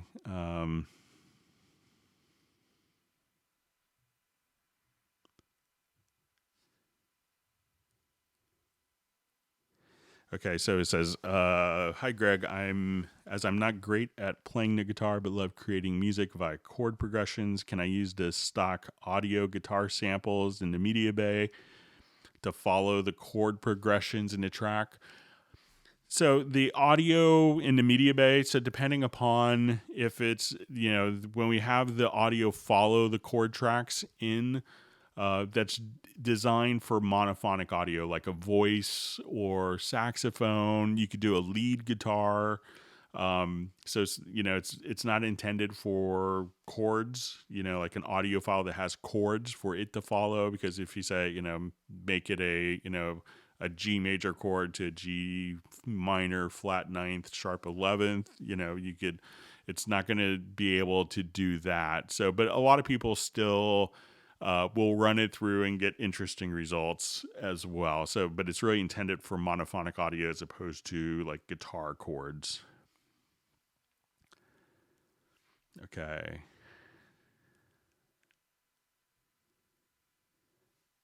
Okay, let's move on. Any way to use VST, any way to use 32-bit plugins? I have some VSTs that don't offer 64-bit option.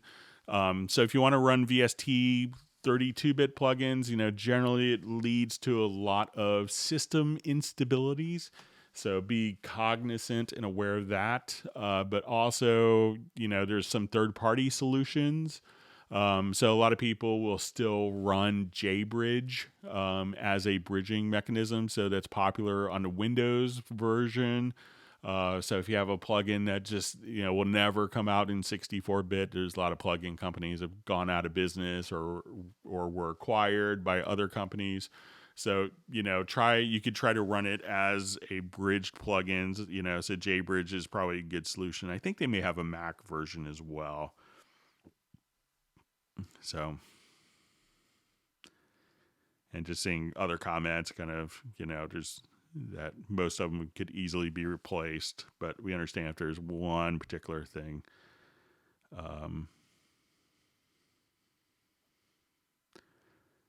Okay.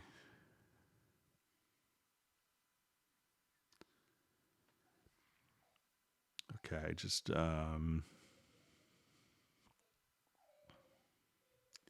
okay, so it says, I don't see VST Connect Pro in my VST Cloud menu item.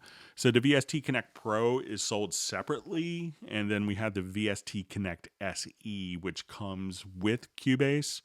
So if you haven't purchased the VST Connect Pro for the 16 tracks of audio and MIDI and some of the other enhancements, then you're not going to see it in your VST Cloud menu. But I think the question was asking specifically about the VST Connect Pro, which is why I showed that one from earlier.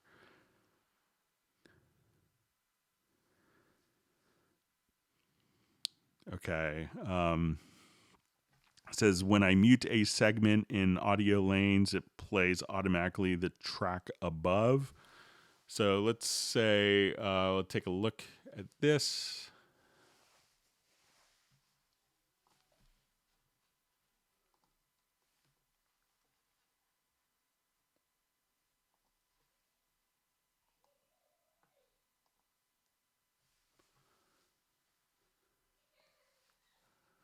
All right, so if I have, if I'm doing like a comp and I have multiple parts here, so when you use the comp tool, which is often when you start working with lanes, as we select this one, it will mute the other selections. So you don't necessarily, I know some people in older versions got used to a workflow where they would mute and solo, but now with the comp tool, you could actually just select the little bit of audio that you want to be working with.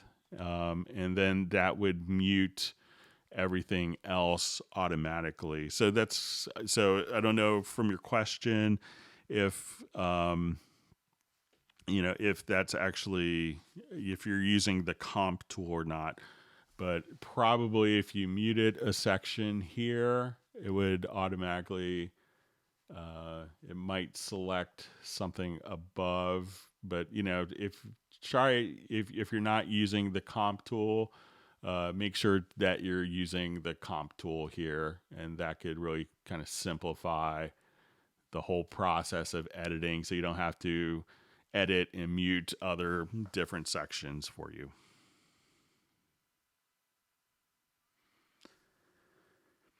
Okay, so it says when importing audio file into Cubase 10.5, it doesn't convert the audio file always to the correct sample rate. So just check there's a preference for this. So when you come here, and I had someone that brought this to my attention once, and they were constantly switching back and forth between 48 and 96K. And they would kind of get a little confused as to what they're doing. But if you go to editing audio on import options, you could just have it automatically use settings, and then you could just have these automatically convert to the project settings. So make sure you have that set. And I haven't had that kind of misbehave, and I've done some extensive testing on it.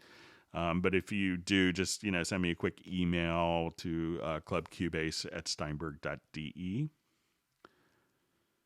Okay. and I'm just seeing, so I don't see the VST Connect Pro in my Cubase. I just bought and installed the VST Connect Pro yesterday. So, just maybe if you do a reinstallation, that might help. But, so.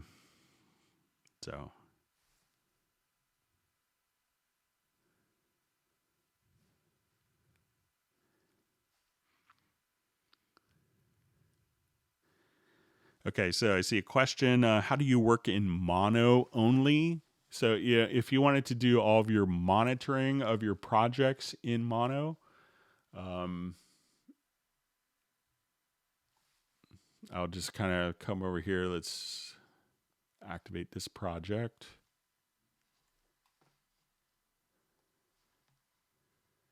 And I know a lot of people, and I have some really great audio engineer friends who choose to work in mono like 97% of the time, and the last couple minutes of their mix is when they start doing stereo panning, just to make sure, and especially in this day and age where so many people listen to tracks on their phone. So if you wanted to monitor solely in stereo and you have like your your control room active, so let's say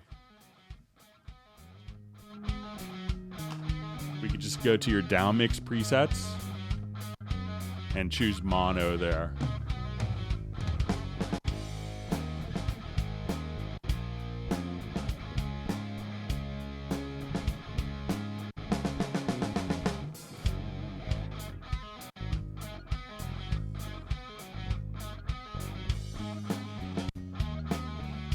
So doing that is a great way to monitor in mono and be able to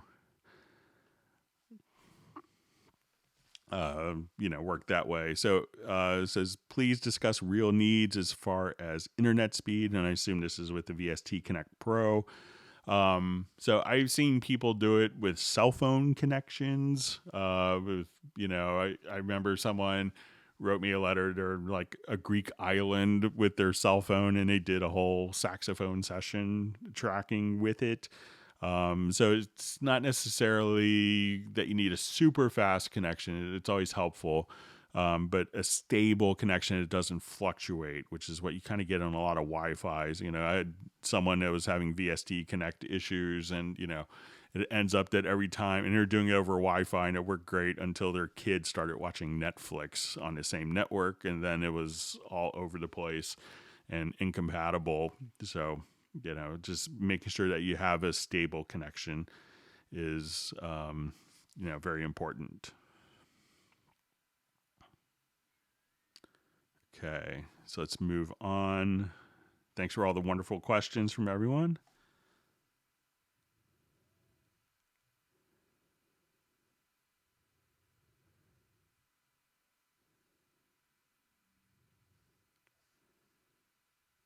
Okay, just seeing.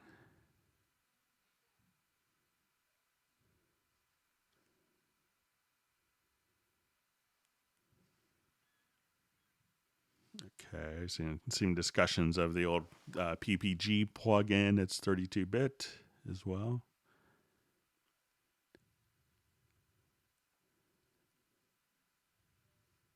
I think Wolfgang Palm is an old friend of the company with founders Manfred Rurup and Charlie Steinberg.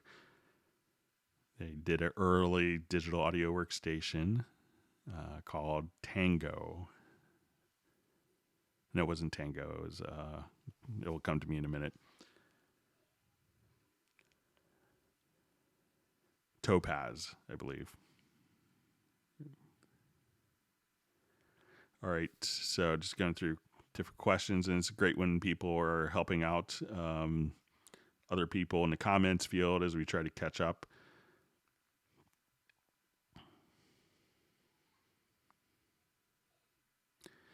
Okay, question from Robbie in Dallas. How do I create a template that I can use time and time again? For vocal tracks, drum tracks, guitar tracks, electric, acoustic, plus group and effect channels. So a template you could think of as once you have everything set up, you could just come over here and save, before you record anything in it, say this is how I want my studio drum set up. I have a grand piano. This is how I want it set up for the microphone placement that's fixed. My guitar amp is the same way. I just want to be able to access that quickly. One way is to, before you have any of the tracks, is just to store these as track presets. So you could say save a multi-track preset here. And I just wanted to save track preset, and we'll just call this drums. Let me just call it drums 8th.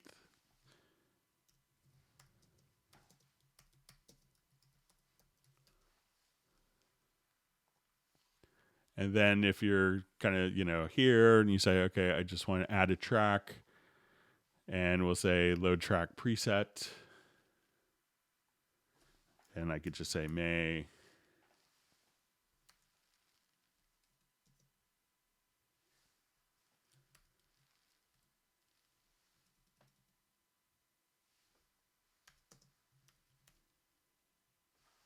And sometimes I may have to refresh the media bay, but you could save track presets to do that as well. If you're running 10.5 and you're like, I did this like amazing setup for, the vocal files from a different project, and the client wants the same thing, we could choose to import tracks from project. And I will. So let's say I want to come here and we're going to import these particular tracks. And I could import all the drums without the events and parts and without automation. And just come here and all those tracks have just been imported. So you could save kind of track presets.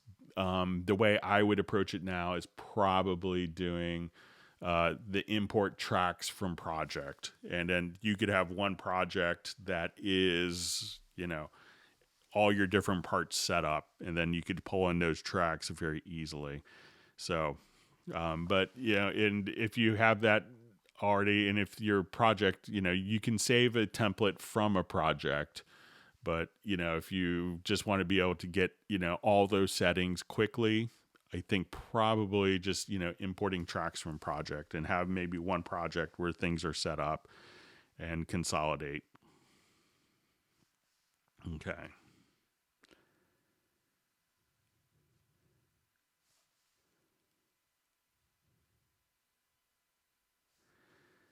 So it says, does Cubase not support Windows 8.1? I got some unexpected audio export. Is it because of that? We have a lot of people that are still running on Windows 8.1. We still have lots of people running on Windows 7, even though it isn't officially supported. So if you're having kind of unexpected audio export, it's probably not because of Windows 8.1. So.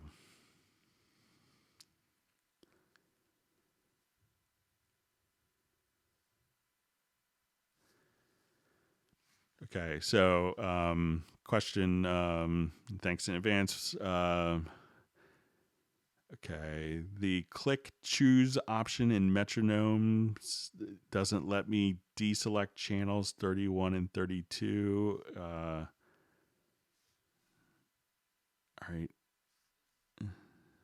The click choose option in metronome doesn't let me deselect channels 31 and 32. So let me just see if I could figure this out. Sorry if I'm being dense, but let's get to your metronome setup.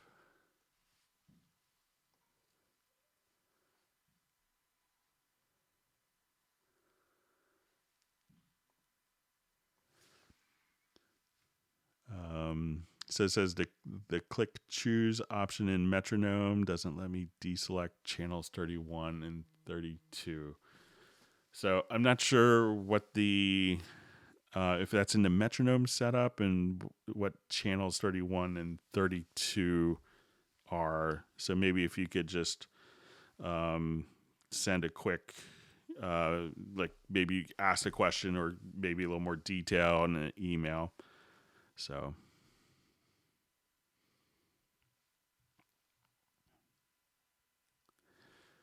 Okay, let's see, question, how can I have two channel settings windows open at once? I always forget this, but there is a way.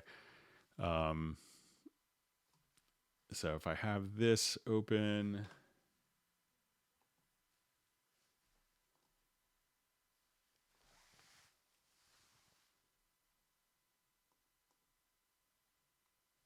okay, so I think if I have this channel open here, and I think if we just uncheck this, you see this little drop down menu, that now, so let's say if I'm here,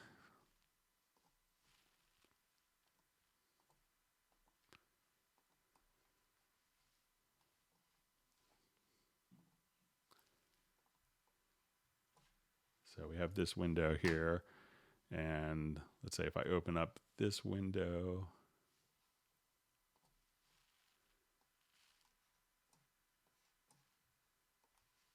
that you could have your two windows open. So try just going over here to follow E buttons on selection changes, and then disable that, and then I think you could have your multiple channel windows open simultaneously. Okay.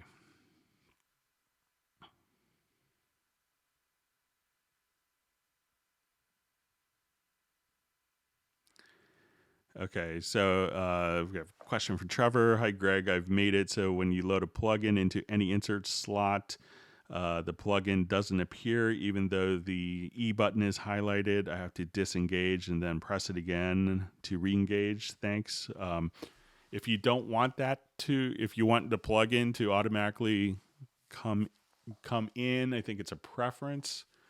So I think if you go to preferences, project, and mix console, maybe, or it might be under VST. Sorry for moving my mic stand. So there's a preference here for open effect editor after loading it. So if you wanted to change that behavior where you see the plugin as you load it, make sure that this preference under VST to VST plugins is enabled, the open effect editor after loading it. All right, I'm going to take a quick look at some of the questions that we had mailed in advance. Thanks everyone for great questions today. There's a lot of great stuff in here. So let me open up this project.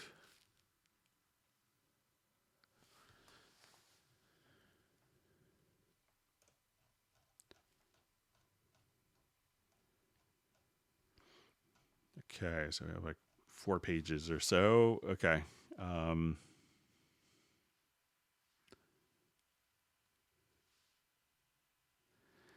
Okay, so it's kind of an interesting question. It says, I'm using a lot of sidechaining in my projects, and I'd like to know if there's a simple way to listen to the sidechain effect while the triggering tracks are muted. For example, I have a compressor on the bass track. The compressor is triggered by my bass drum track and my snare drum track with different amounts of send levels.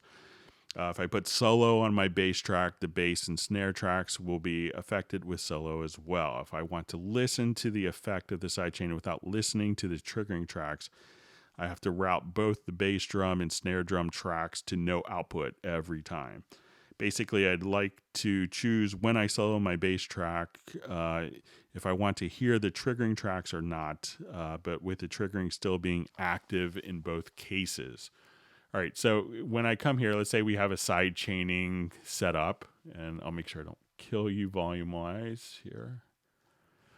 So let's say I have that side chaining. So this kick is set up on a compressor to sidechain from, the bass is being sidechain inputted from the kick drum. So if I bypass this,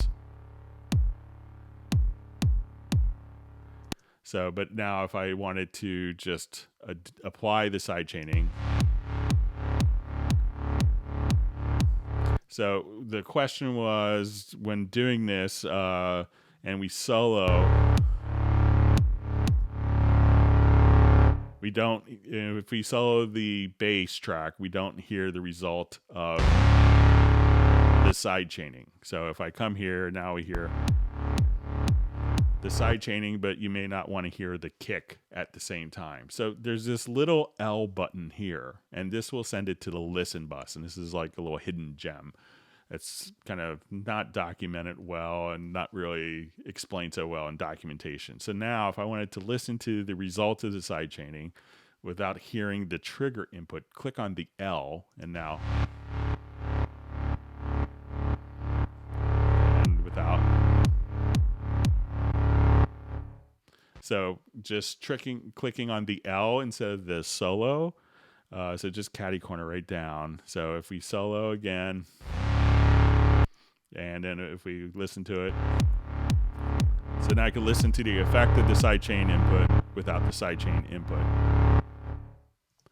So click on the L button, and that should help you with that. Okay, so we have a question. I was wanting to set up my Bose Bluetooth speaker as an additional monitor to test my mix on. How do I do this? And at least add the speaker to be able to play Cubase through. Okay, hang on just 1 second. My son's knocking. His movie may be over. Bear with me just a second.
All right. So when you're dealing with Bluetooth speakers, you may have to go to like your studio setup, and then so I apologize for the interruption again. And you may generally your Bluetooth speakers aren't going to have an ASIO driver, so you may have to switch it to like the built-in driver.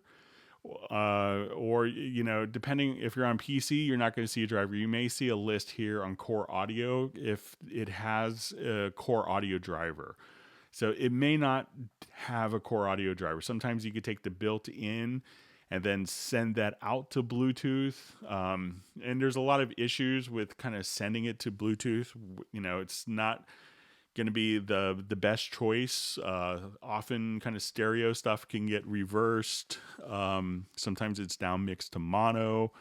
Other times there's a lot of delay in the process as well. And people are like, oh, make Cubase work better with Bluetooth. And it's just how Bluetooth works.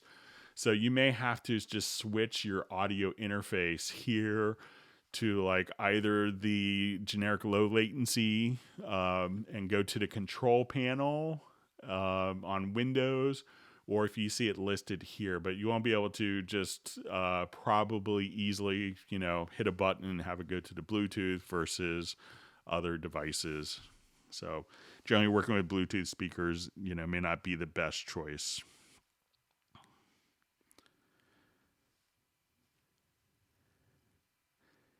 Okay, so since we have a few questions about the Halion Sonic SE, Is there a way to write MIDI CC messages to a MIDI track without going into the list editor and inserting them? For example, program change messages and or effect send CC messages for reverb or chorus. It seems that Cubase doesn't write these CC messages to a MIDI track when you pick a patch effect in Halion SE.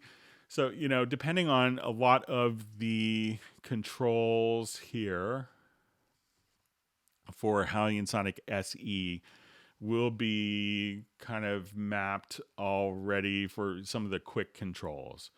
So when you see these 8 parameters at the bottom, we could have these that would basically just be your quick control modes here. So these respond to your MIDI quick controls.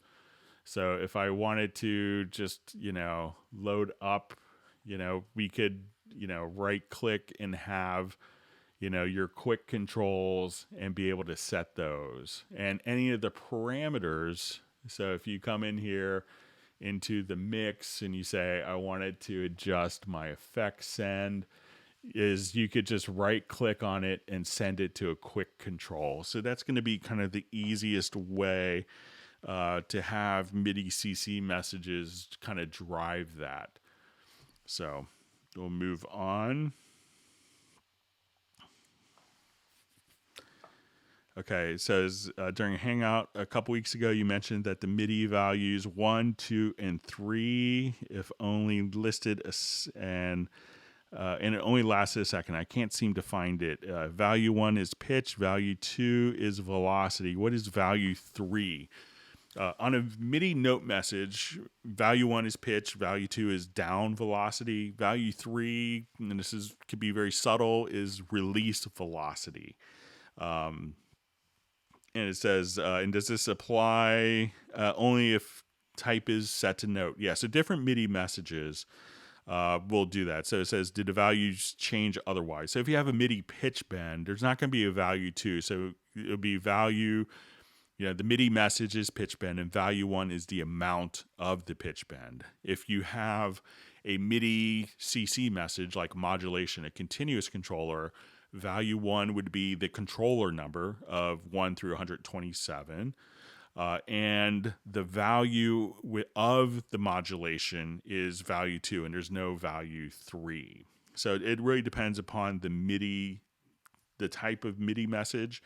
And I think if you look, I just made a note here to myself, there's an example of what the different values are for different MIDI messages in the Cubase 10.5 documentation on page 899 that you could kind of check out.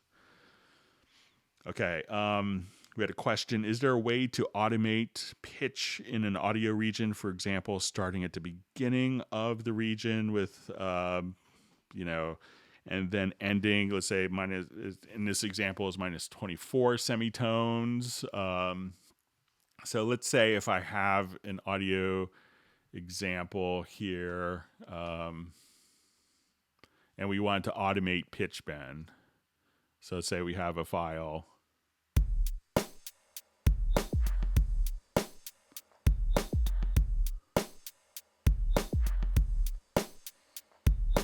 Okay, so what you could do is if you just go to your offline processes, so we could just go to your audio processes, and you could do this through the, directly through the direct offline processes as well.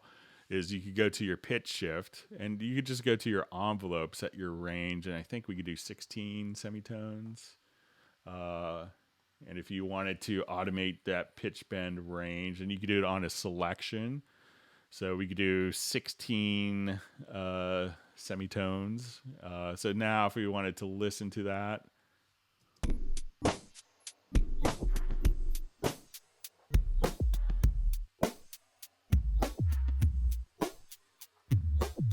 So it's whatever kind of the selection is. So if I wanted to, undo that particular process and just have this like on a beat by beat basis, we could say, okay, I want 2 beats to be processed that way. And I could just kind of come here and choose the pitch shift again. So we'll just say our pitch shift and go to the envelope. And that would already kind of apply it. So now I could just...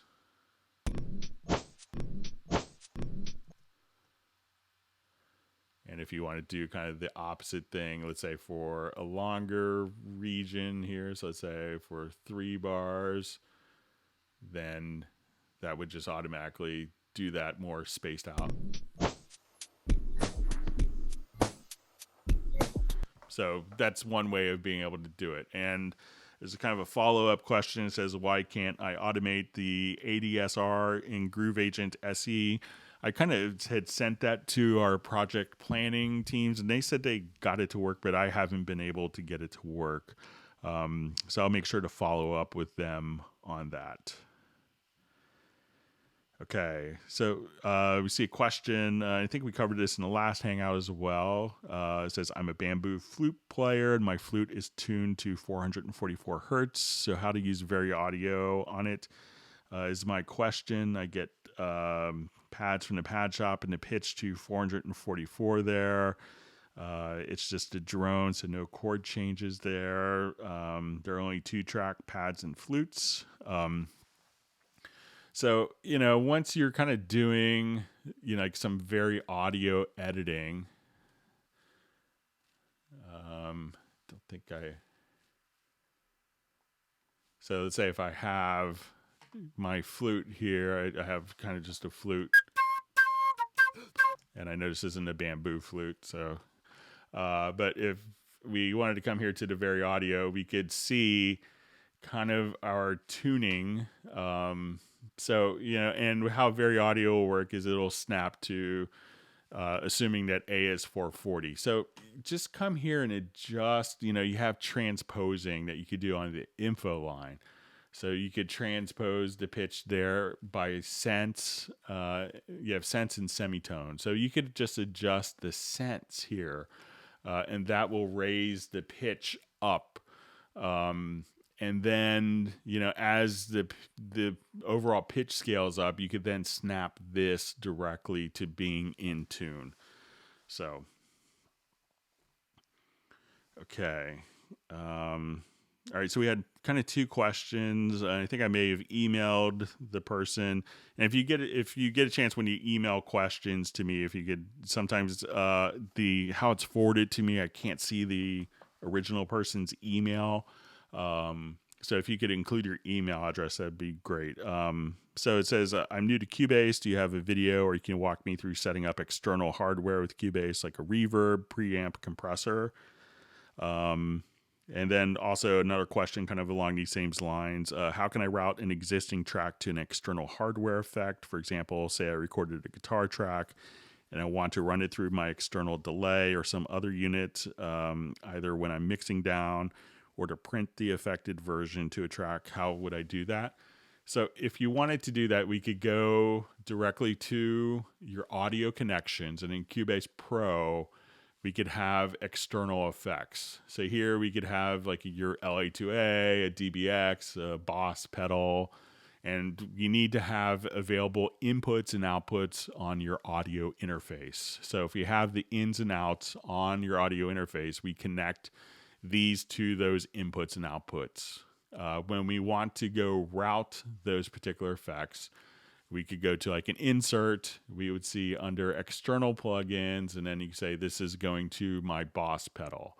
When you do this, by the time the signal goes out into the real hardware world and gets brought back in, depending upon the latency settings, that could impose a latency of that signal path.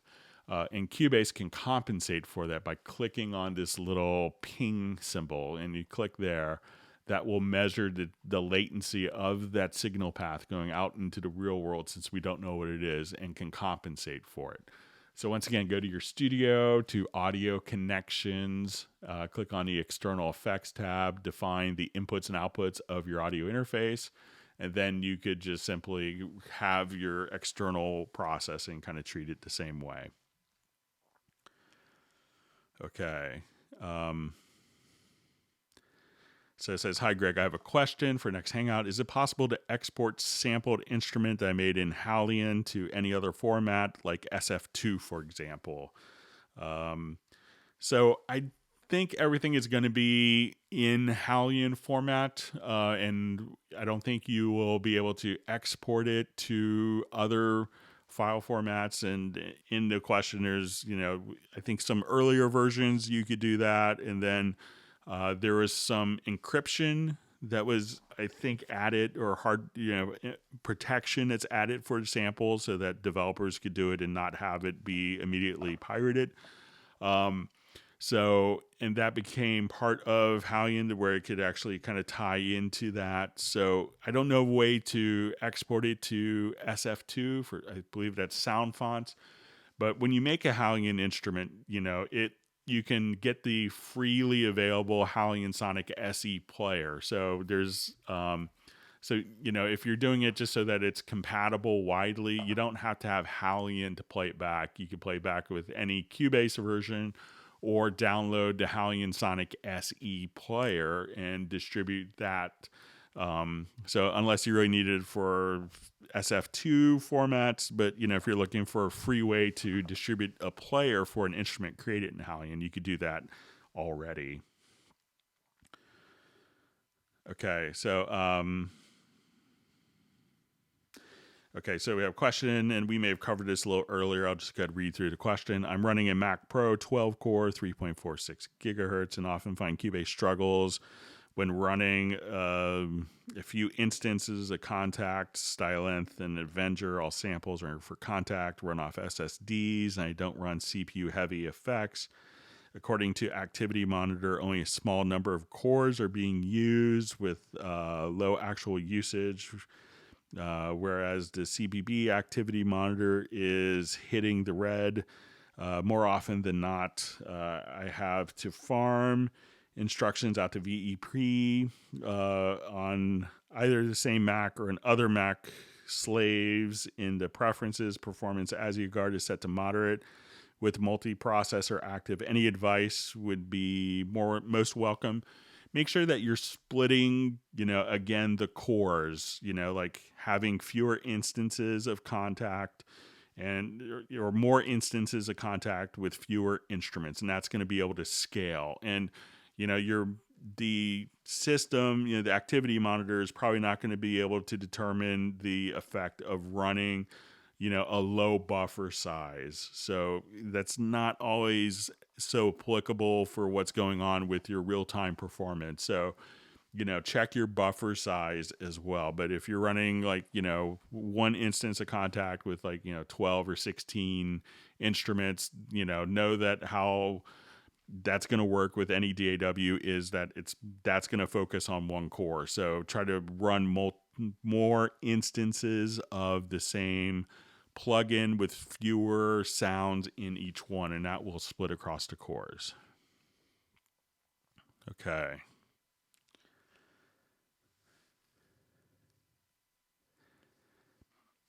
So it says, "Thank you for answering my question last week about a channel strip. My question now is about creating fade-ins, fade-outs with the small, tiny white handles at the very beginning or very end of events. I was trying to create a fade-out at the end of multiple tracks in a project that I was doing at the very end of the event. I could not find the white handle to slide to the left to create a fade-out. It just wasn't there. I had to use volume control, automation, instead. Although that worked fine, I believe that when the fade out with the handles would be time saving. I was just wondering if there's a way to make those handles reappear again. So sometimes when people do a lot of different editing on files, like here, when I hover over, I could see my fade in and fade out just appear. Now, we could have parts and we could also have events. So these are events, but if I go to my audio menu and just come over here and say events to part. So now that it's a part, we don't have those fade out menus handy. So this is kind of handled differently. So try going to, to your audio menu and choose dissolve part, and then your fade handles will probably reappear for you. Okay, just move on. Okay, it says, I am halfway through an album using my Cubase Artist 6 on Windows 7 Pro. My computer could be upgraded to Windows 10, which I may want to do because I want to use Adobe Premiere. Are there any issues I could be concerned with before upgrading from Windows 7 Pro to Windows 10? It's really hard to answer that question. I would try to, when I first on my demo computer that I take around when I travel, I tried 2 different times doing the free upgrade from Windows 7 to Windows 10, and it caused different issues. And it was pretty unstable. What I ended up doing is I just went to the Microsoft store one day near me. I was like, I really want to do Windows 10, but every time I've done it, it hasn't been happy. And I paid, I think, $49 and I backed everything up, and I just went, I just kind of started from scratch with the computer, and it's been working flawlessly since I did that. So just, have everything backed up, back up your profile, back up all your projects just to be safe. I know on my studio computer, I went straight to Windows 10 and there was no issues at all. And it's been just totally solid, but I did have problems with one of my computers. So, just keep a backup. And if you had to recreate everything, have it set up that way. It could be like you just turn on a switch and it's backed up and it's like, oh, great, everything is awesome. And then, but I did have on 2 systems, one of mine was problematic. So I would have a backup, and I didn't have any issues, just copying all the data from a drive over. And then, it's been great. So I see a question. Hi, Greg. I had one further question for the one I tried to ask the other week, but I didn't word it right. How do I set MIDI CC channels to faders on a MIDI controller I have? I can do quick controls, but like to be able to have those set so when I open orchestral instruments, for example, the MIDI CCs are ready to use. So, try to have your faders set for different, like on my controller, I just kind of switch between different quick controls and different faders for writing common CCs. So if I have, let's say like an oboe patch here, let me just look at MIDI part.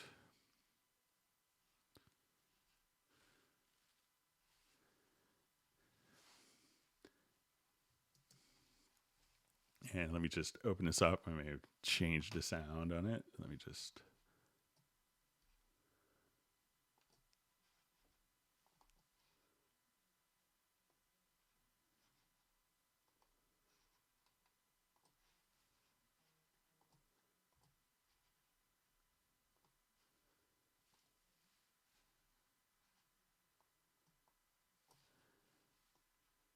All right, I'll just check this one more time. Make sure my audio connections didn't get reset.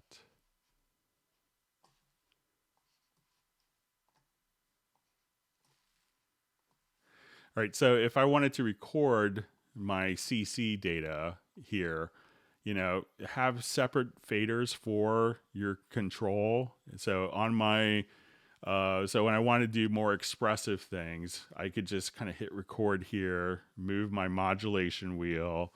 I have one fader that's set up for volume and one that's set up for expression, and these will all just be kind of recorded.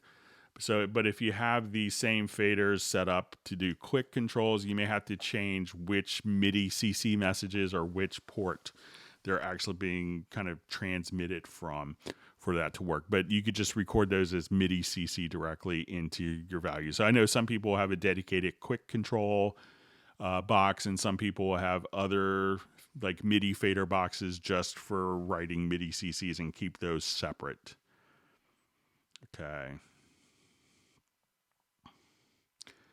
Okay, it says, I dusted off my old Kensington Orbit trackball mouse and was wondering how to set it up inside Cubase. Should I just use a mouse instead of a trackball for producing inside Cubase? So it's really a personal preference. So, some people love their trackballs and find it more ergonomic. Some people still use a mouse. So there's no real specific settings for the Kensington Orbit trackball mouse in Cubase.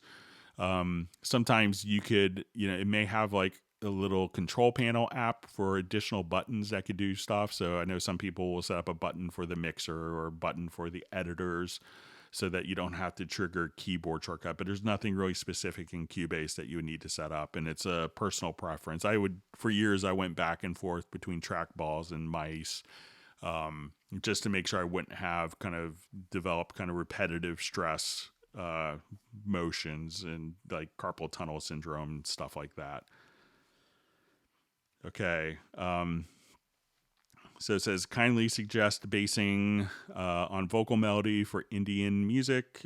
Composers' chord progressions is the tough task, hence detailed procedure. Maybe given Cubase should suggest the chords. So let's go ahead and just take a... All right, let me just check my control room settings here quickly.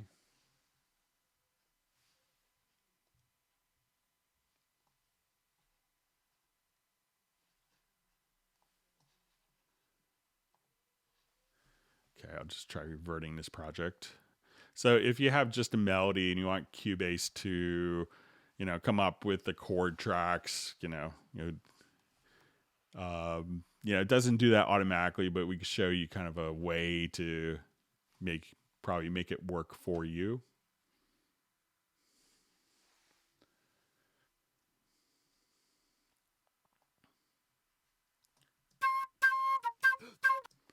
So if I come here, I could double click and we could see, within the very audio editor, we'll just activate that. And, here we could see like the notes, we can see the pitch, and it's going to be mostly C4. We'll have, when we look at the pitches here, we could see that this would be, like a B flat. So, just kind of looking at chords for this, if I had to make a chord track, I will just kind of route this chord track.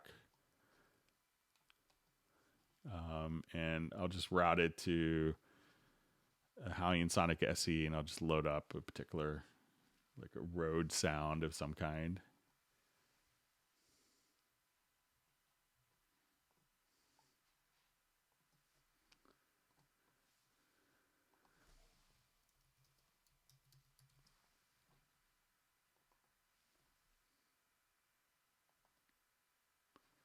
All right, so let's just...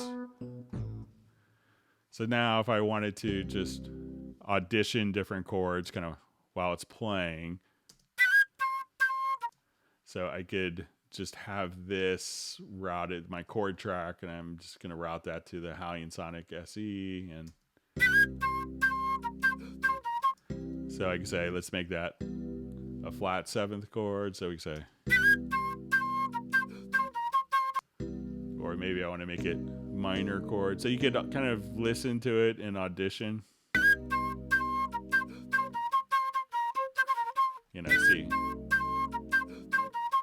So it's not kind of an automated process, but you could kind of maybe look at what pitches are being indicated in Vari Audio and use that as a guideline for what's going on.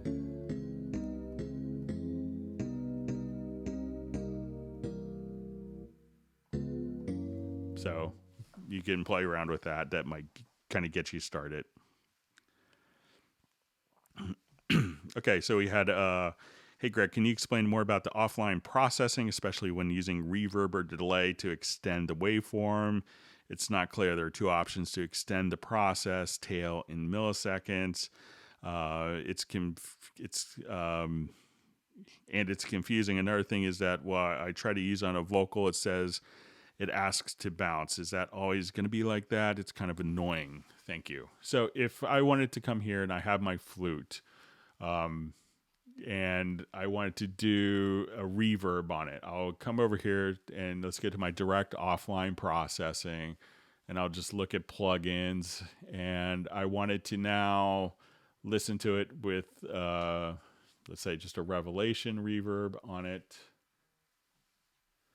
Okay, now this is probably the message that you're talking about. It says this operation may invalidate the very audio. So, what you could do is just say proceed. So, as we have very audio in the particular project, that's not actually changing the audio file. The audio is just kind of conforming and is altering based on the settings here. So we're going to need to actually write that into the file. So you could say, don't show me that message again, or just proceed. And then once we have that, it's going to be written into the file. And now I will just, choose to take our process here. So let's listen to it. And now I'm going to play it back.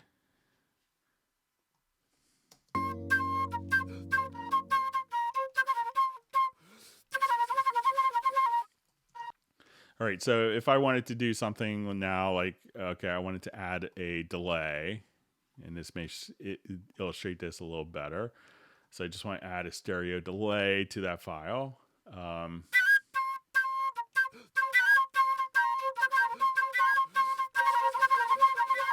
Okay, so I want to make this, let's say, a quarter note delay. So now we could...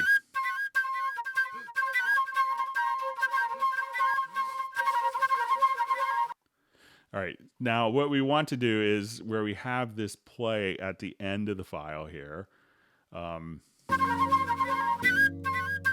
just take it off my loop back. Sorry, it's annoying when I keep making mistakes. That kind of ends very unnaturally. So what we could do in the offline processing, again, we'll access this with F7, is just to add that tail in milliseconds. So we could just say, and now as we end the playback, you could just simply have that playback longer. So that's kind of what the intention of the tail is. So when you're working with Very Audio, you may have to actually kind of, write that particular file with the changes, just to make sure that it's going to work. So, okay. Some of the questions were already covered in the Hangout. Okay, so it says in the browser, when you click on VST Instruments, Text, or List View, and if you click again, you can start searching for patches, etc. This makes sense for Steinberg products, but not for third-party products, as there usually aren't any. So when we do this,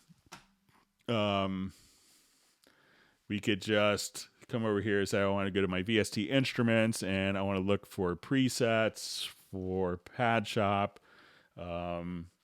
And again, I could just come here to my Stay Home collection, and I could see all this. Now, we have this is because that's how the VST3 specification. It's part of the VST3 specification.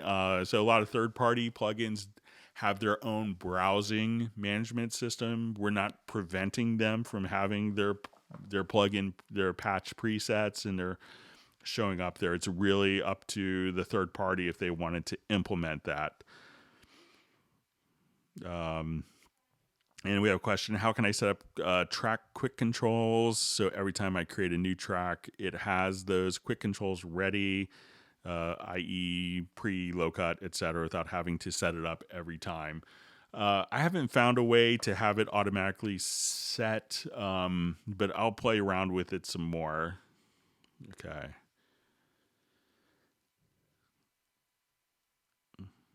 Okay, so let's just go through and make sure I got all the questions are mailed in. We'll jump back to our live feed. Thanks, everyone, for wonderful questions. So let's go ahead and read through some more. Okay.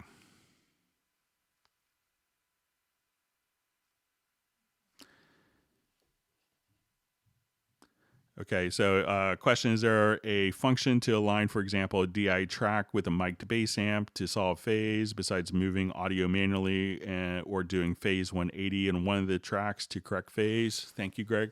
So if you run into that, what you could do is if you have the two tracks, is just using the audio alignment selection. So you take the DI track as a source, select the amp track as a source, and just do an align audio, and that should just that will align it for you. Often, 9 times out of 10, just flipping the phase on the channel strip.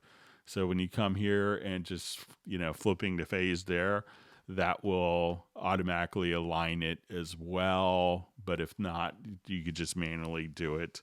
A lot of people will slip manually just from old schools of working that way.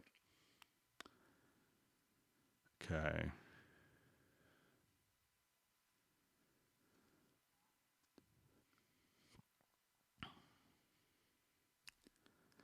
Okay, I want to use my Aviom AN16i system. How do I install it into Cubase, please? Thanks, Greg. I think that's like the headphone monitoring system. So I know when I've set this up remotely for people a lot, is often what they do is if you have 16 channels, like as people are tracking, people will tend to just go to your mix console and they will send up. I know people will add. So let's say I come here and I add 8 audio tracks.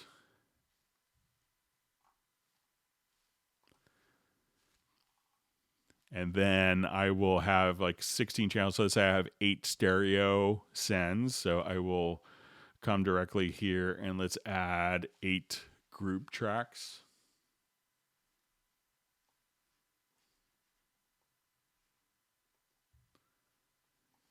So I think I added the wrong thing. So I will add group tracks and we'll choose 8. And we could think of your group tracks as being your Avioms. And then once we're in our mixer, you could just say, I'm going to select like these 8 channels.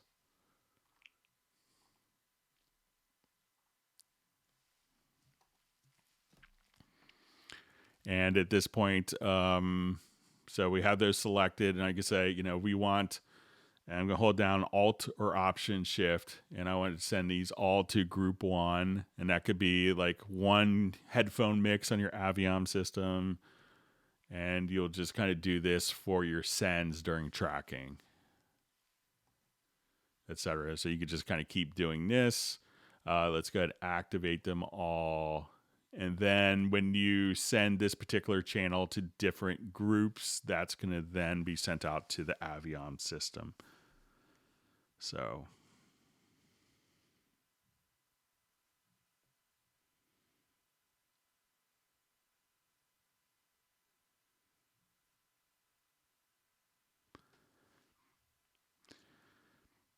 okay, so it says this is Oren Bynum. Good to see Oren, sorry. Comes to our Club Cubase DC meetings. I want to use the flex phraser. Will you please show how to put different patterns into a project a little slower and play it back so I can hear the example? So let me just find. So the flex phraser is kind of fixed necessarily. So let's say if I wanted to find a little loop. So I think I still have the Howling and Sonic. Okay, so let's say if I wanted to come over here, I'll find just a loop, and we can show you this using kind of the Apache stuff.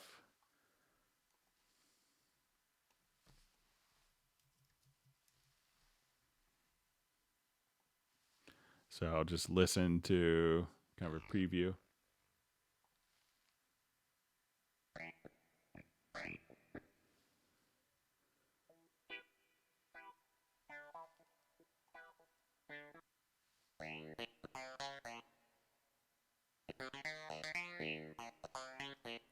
Okay, so I'm just going to drag that over here. So I have that little lick.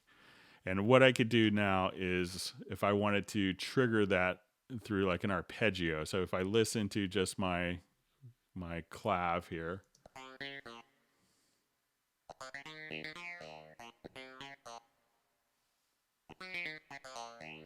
so at this point I could I'm going to open up a MIDI plugin for my wah clav as a MIDI insert on the left hand side. I will go to Apache SX. I'm going to click on sequence, and now I'm going to drag. Let me just have that always on top. Then I'm going to just drag that sequence. So now I could just kind of play.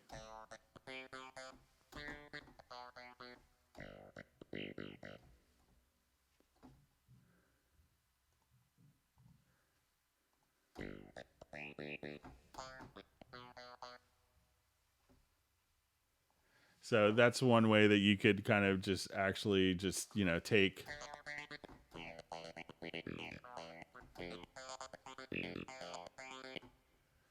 So, or if you wanted to just use the sequence and choose different rhythmic values. So you could take, you know, your own, you know, sequences and kind of drag them in. So Flex Razor is kind of particular to Hallian Sonic or Hallian, which I think you have from you know, talking to you at the meetings, but you can't necessarily make your own flex ray samples. So it's a pretty involved process to get it.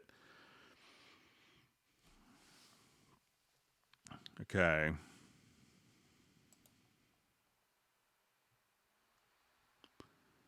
Okay, let me just go through.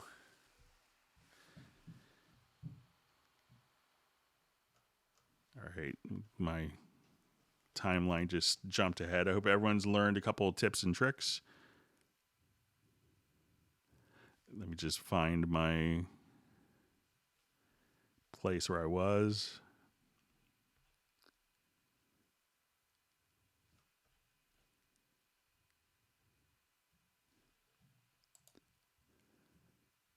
Okay.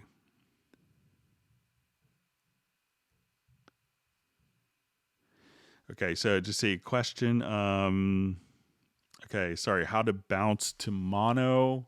You know, so if you want to come here, you know, there's, when you say, you know, sometimes what you could do is take the stereo file here. And so let's say if I have this and my instrument, I created a mono output. I'll try this as well. I know we could do this for offline rendering, but I'll go to my studio menu to audio connections, and I'll just add a mono bus here. And let's see if I could route this particular channel to my mono bus. And I'll just try to, let's see if I do a render in place, if that will do it. Still stereo. So if I wanted to, you know, I know some people will take this and on the output of the channel, one common technique is to just use like as the insert.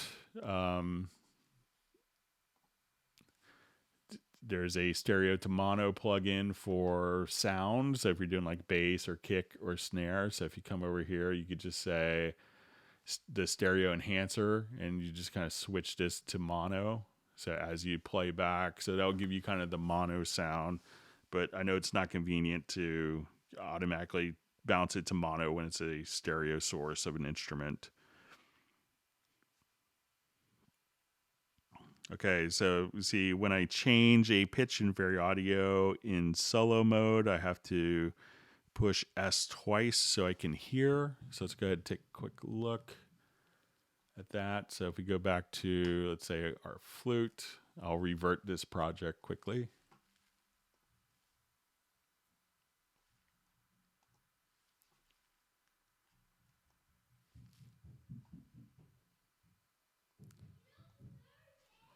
All right, and turn this on. So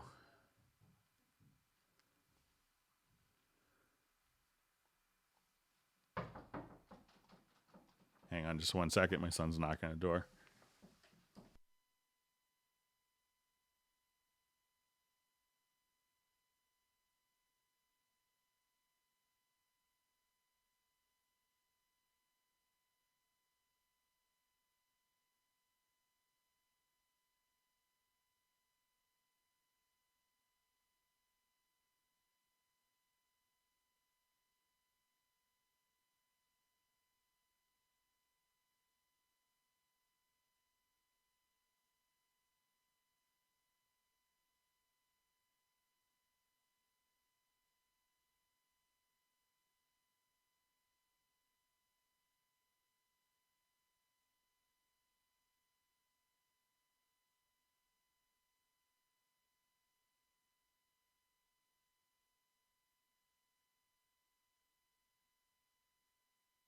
All right, I apologize for that. All right.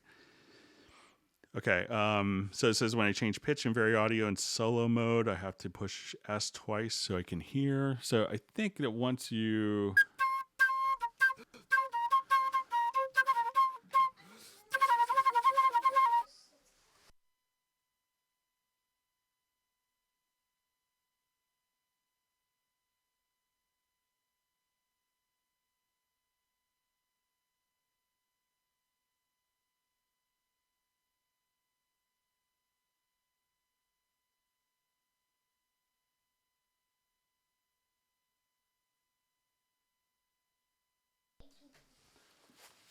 All right, my son is telling me my time is up. So I'll answer this last question and then we'll move on. So once I'm in, let's say my Vari Audio editor here, I'm going to activate it. You know, I could just have this kind of enabled. So I'm going to turn this on here. So as I move my notes up, I don't necessarily have to. So make sure, one, that you have the acoustic feedback enabled and see if that kind of changes it for you. Okay, so see, question quickly: how to simultaneously change track colors under folder track by changing folder color. So let me just create a number of tracks here.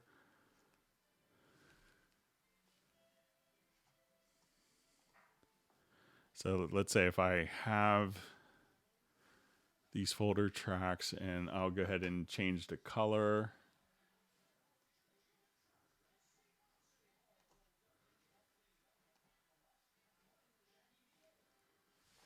I'll close the door real quickly so we're not invaded by Disney music.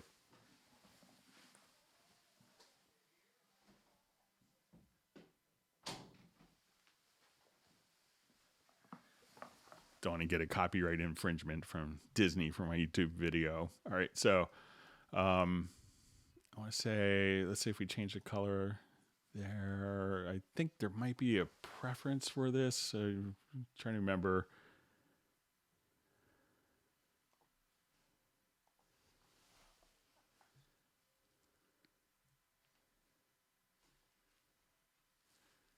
And let me just see if I change the color tool here.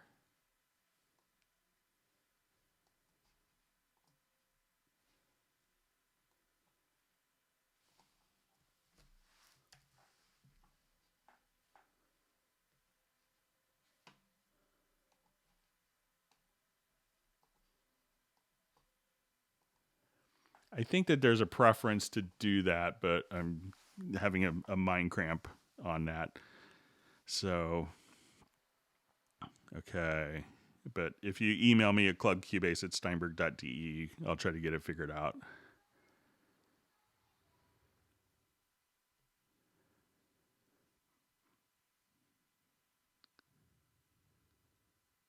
Okay, so it says, hi, Greg, what is the quickest way to create a left-right difference of a stereo file track?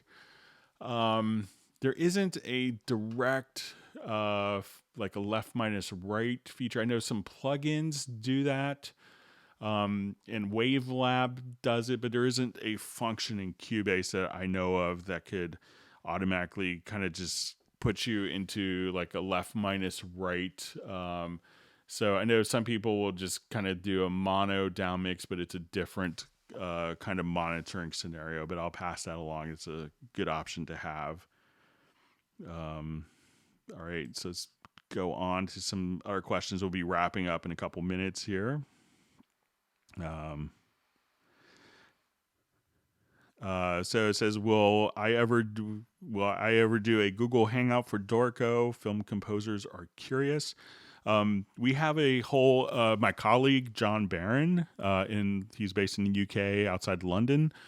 He does a whole Discover Dorco series. So just, and you could subscribe to youtube.com/Dorco, and, he does a great job as well. So I think they do it like once a month.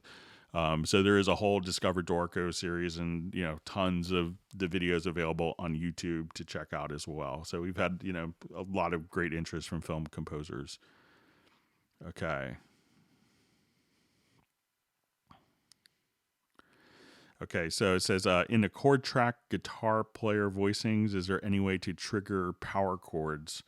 So technically, a power chord doesn't represent 3 separate pitches. And we get this a lot, so I understand that it's a chord to a lot of people, but if you're being like really technically music, probably like more of a music snob, you could say it needs to have 3 independent pitches.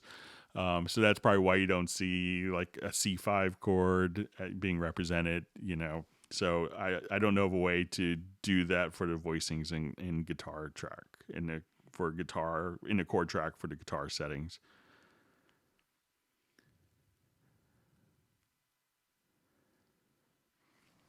Okay, so question, is there a way to disable input channels in the mixer rather than hide them using a hardware console for Cubase inputs, so don't need the extra set of controls? So if you're not using them, once, hiding them will, I think, get you to the same place. So if you, go to an area where, and the inputs will just reflect your audio connection. So if I have a number of inputs here, so I'll just say let's add a bunch of mono inputs. So now if I go to my full screen mixer, I will see, any number of inputs here. And if I change my connections, if you're using like a hardware mixer for that, you can, as you delete these, you could just say, remove the bus, and those will automatically be reflected here, or just, it's pretty convenient to still have them configured, just hide their view. So I think it kind of gets you to the same place. All right, we'll go a couple more minutes, sneak in some more questions. Thanks everyone for great questions. Okay,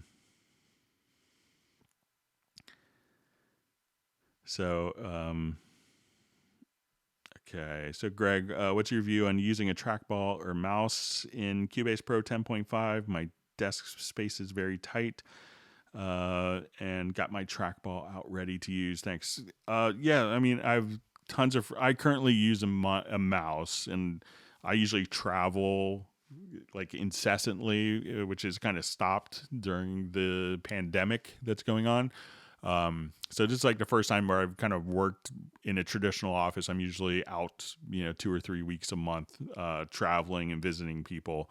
So I usually use a mouse, but I've been very careful to kind of change my position, because I noticed that my thumb will hurt at the end of a day from using too much. So, using a trackball is great. The one thing I see that's a little awkward on trackballs could be the like not having a scroll wheel, which is used in so much stuff. I know a lot of them will have like a ring, some will have a trackball and a scroll wheel. So, if you have access to it, I would hate to not have a scroll wheel.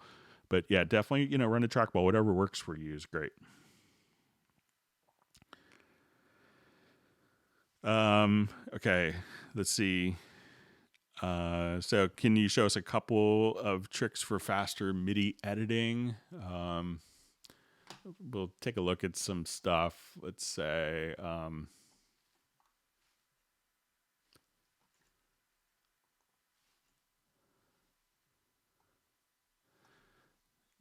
so coming over here, you could actually see show used controllers. So if you want to see like what controllers are actually in the project, you could do that. I like to, I'll show you a couple of things on velocity editing, which can make a big difference.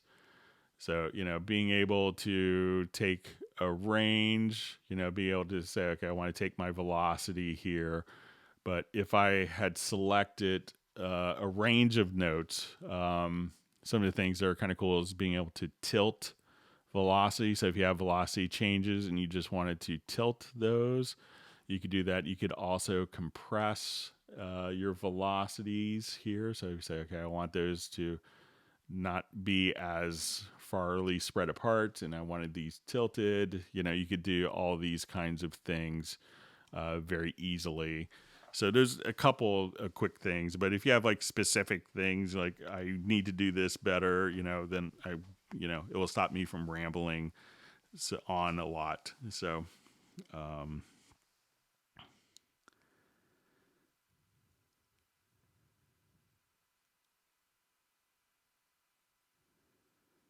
okay, so it says when editing MIDI data, a small window above the MIDI note opens. So what this allows you to do is to actually do like note expression data. So I'll just open up in our project just to kind of show this.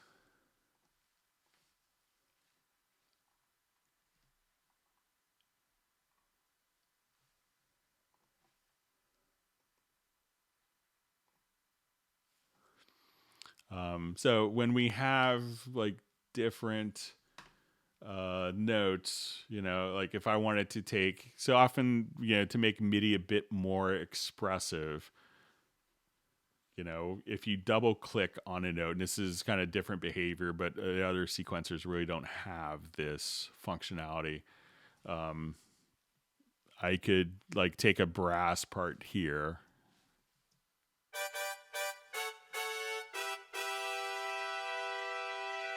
So if you double click on a note, you could open up an expression editor, and here we get to have note expression. So I could say, I just want to take tuning.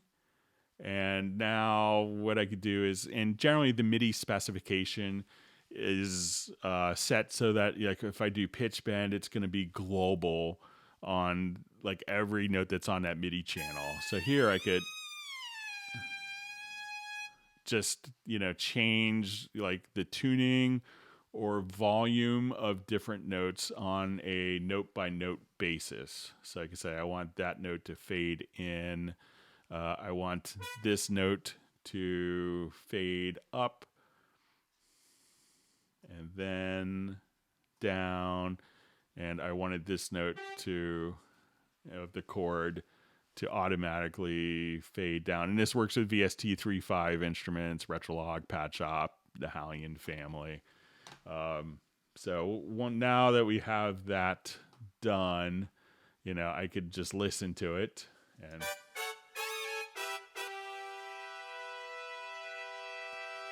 and you could have different expressions. So that's what that little box is for. Okay. We'll look for one last quick question.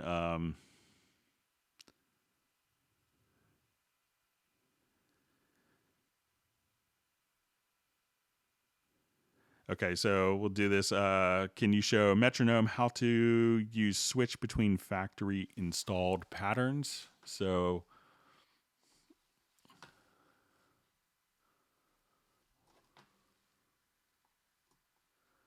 let's say I have a signature track.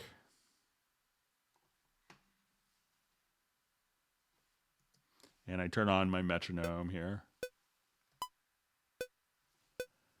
So I could say, let's come, and I will just turn my snap on, and I wanted this to be 4/4. But let's say I wanted another 4/4, and I wanted this to be, and I could change the click pattern. So I could just say, let's make this double tempo. And I wanted this to be represented as 6/8. I wanted to change my own pattern here so that I could make a double tempo, but I could have different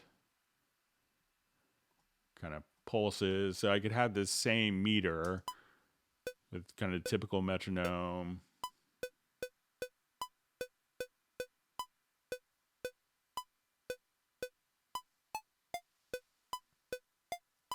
So that's how you could kind of take, your different patterns and switch between different factory ones. So, you could just kind of come right over here and just double click and you can make your own patterns as well.